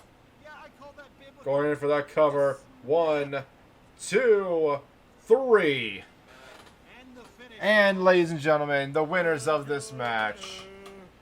Raphael Sampson, Sasquatch Wing, the Olads. Olad, they gotta win. Proving to be like proving to be one of not only the staple tag team, but also giving One Chance a. I swear. I hope that freaking One Chance goes back and tries to get back at Storytellers for like the freaking dishonor that he just did. He just walked out on freaking One Chance in that match, and it is. That is on. I want to know answers, but I know if I go up to Storytellers and ask him, he's just going to answer me in riddles that I will never know about. But hey, ladies and gentlemen, coming up next is your Warzone main event. And if I remember correctly, this is a contenders match to become the number one contender for the Nexus Titan Championship. We first had Aiden Zero, then we had Louis McDonald, next we have Lock-In, and coming in at number 4, it's gotta be Kane! Going after each other. Oh, one thing we didn't mention, Kane has history with Louis McDonald. He was part of Legion until they kicked him out. So on social media, you are free to correct me if I am wrong on this one, but I do believe this is for a Nexus Titan contendership. Everyone. To face Princess Boots at a later date. Kane. I'm just waiting for him to turn on Legion unless they get. And here we. Oh yeah, Eric John Erickson came in to commentate on this match. Interesting. Good to know. And here we have Lock-In and Aiden Zero going at it. Lock-In just delivering those stiff punches onto Aiden's face. Louis McDonald and Kane, formerly of Legion, going up against Louis McDonald, currently of Legion, until someone stabs them behind the back, which that's only a matter of if, not when. Sorry, that's only a matter of when, not if. I messed that part up. I messed up a lot. Justified. There's a reason he's banned from Flashbang. But it's fine. Louis sending Kane out to the outside once more. Meanwhile, right now, oh, friggin' vicious looking punch from Aiden Zero there. Are getting it done. They're working more together than they are as a team. Going for that cover. Louis McDonald. Locky kicks out, actually. I mean, they are a former tag team. And you know what? Working over the other two guys makes it easier for them to have an advantage. But then again, there's Kane, who just says no. I mean, all 4 of these. Excuse me, ladies and gentlemen. I'm just blown away by the frickin' athleticism here. Especially Lock-In. Lock-In's been on a frickin' tear as of late. I am curious to see where. This is going to be good for Aiden. To see what Night Size has been up to. Lock-In's tag team partner of the Eastern Bloc Party. I'm curious to see what's been going on in that general area. But something tells me that's. I'm just begging for trouble on that one. Which I'm not gonna lie, that's a fair assessment. It's not about vendettas. It's not about and you see here, Louis McDonald still going after Kane. Lock-In still going after Aiden Zero. Aiden Zero though, definitely one of the best. Like had the best. I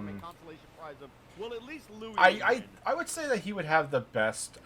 He had the best story at the very least of the C101. I mean. Coming up losing in the first few rounds, saving himself, and unfortunately not taking the block, but still though, he had a fantastic run. I'm sure if he had like at least a couple more wins, he could have taken the whole thing, but Honestly speaking, I think he did fantastic. Like, he performed very well. A lot of his matches were very close, but no cigar. You can't get into a better... And look at Kane. That might be part of his training. He immediately got Louis back in the ring. He understands that with Locken completely focused on 8-0. Apologies, I'm having a stroke apparently. But yeah, you can't do better. Louis McDonald, fresh off of his loss against the Toxic Wastelanders in the week prior with Earl King West. That's true. Also, Oh god, that punch right to Louis' freaking jawline. Ooh, nice suplex from Locken. Kane breaking it up. Yeah, that's got to be some catharsis. Louis going for the pin. And look at It's like Louis trying to sneak in a pin, but gets denied. Everyone's piling up on Locken for what it looks like. Nah. Pile up.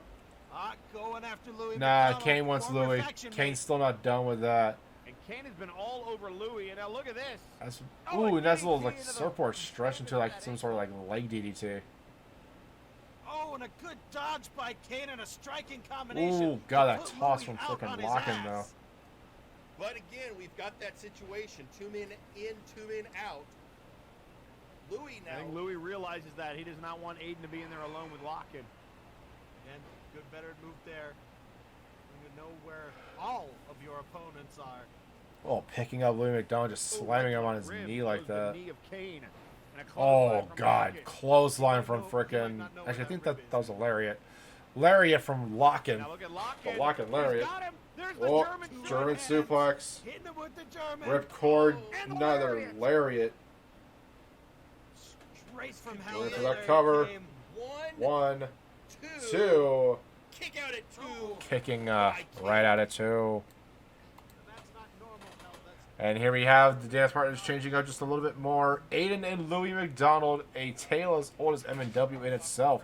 For those who don't know, actually, Kane and Louis McDonald used to be tag team partners, along with Aussie Turan. They formed those guys. Granted, Aussie went to go do his own thing, and it was just Aiden and Louis. And then Louis betrayed Aiden for a title shot during the time of the Inquisition. So Aiden went to jail, and Louis McDonald has been a horrible person ever since. Looks like Aiden was trying to go in for that Dragon Sleeper, but Locken just denies it out the gate.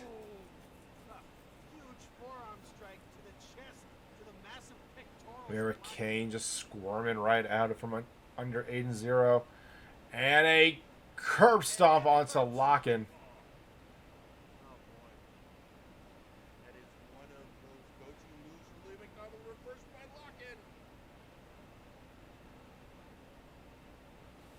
Oh, guys, it looks like someone's busted open. Locken busts Louis open, telling him you're a joke, Louis. And got Locken. Ooh, nice little reverse suplex there. Down goes Aiden, down goes Louis. And now Locken. And a nice little leg sweep, though. That's been his biggest problem. And that leaves Kane and in the ring. He's getting set up for a spear, or I think it's called like the 409, 309. Either way, it's a spear out the gates. 1. Nope, kicking out at broken up at 1 by 8-0. Aiden wants to get his title back, his Nexus Titan Championship back, ladies and gentlemen. And picking up Louis. Oh, atomic drop. Right below the belt. God, 8-0 cleaning up the freaking ring here. The one blemish. And a perfectly executed. He should have went towards Locken, but you know what? He probably wanted to get more damage onto Louis McDonald for existing. Honestly speaking. You can smell the mustard in the ring. And then here, swinging neckbreaker onto Kane. Louis McDonald just raking the eyes of freaking Locken there. Ooh, trying to go in for an elbow strike, but gets denied there. don't want Oh god, one of the suplexes just landed Louis McDonald's shoulders to his to Kane's. And the big Ugh. clothesline by Now, Lock-In. Ripcord Lariat, broken up by Kane and by Aiden. It's over, and the pin being broken up immediately.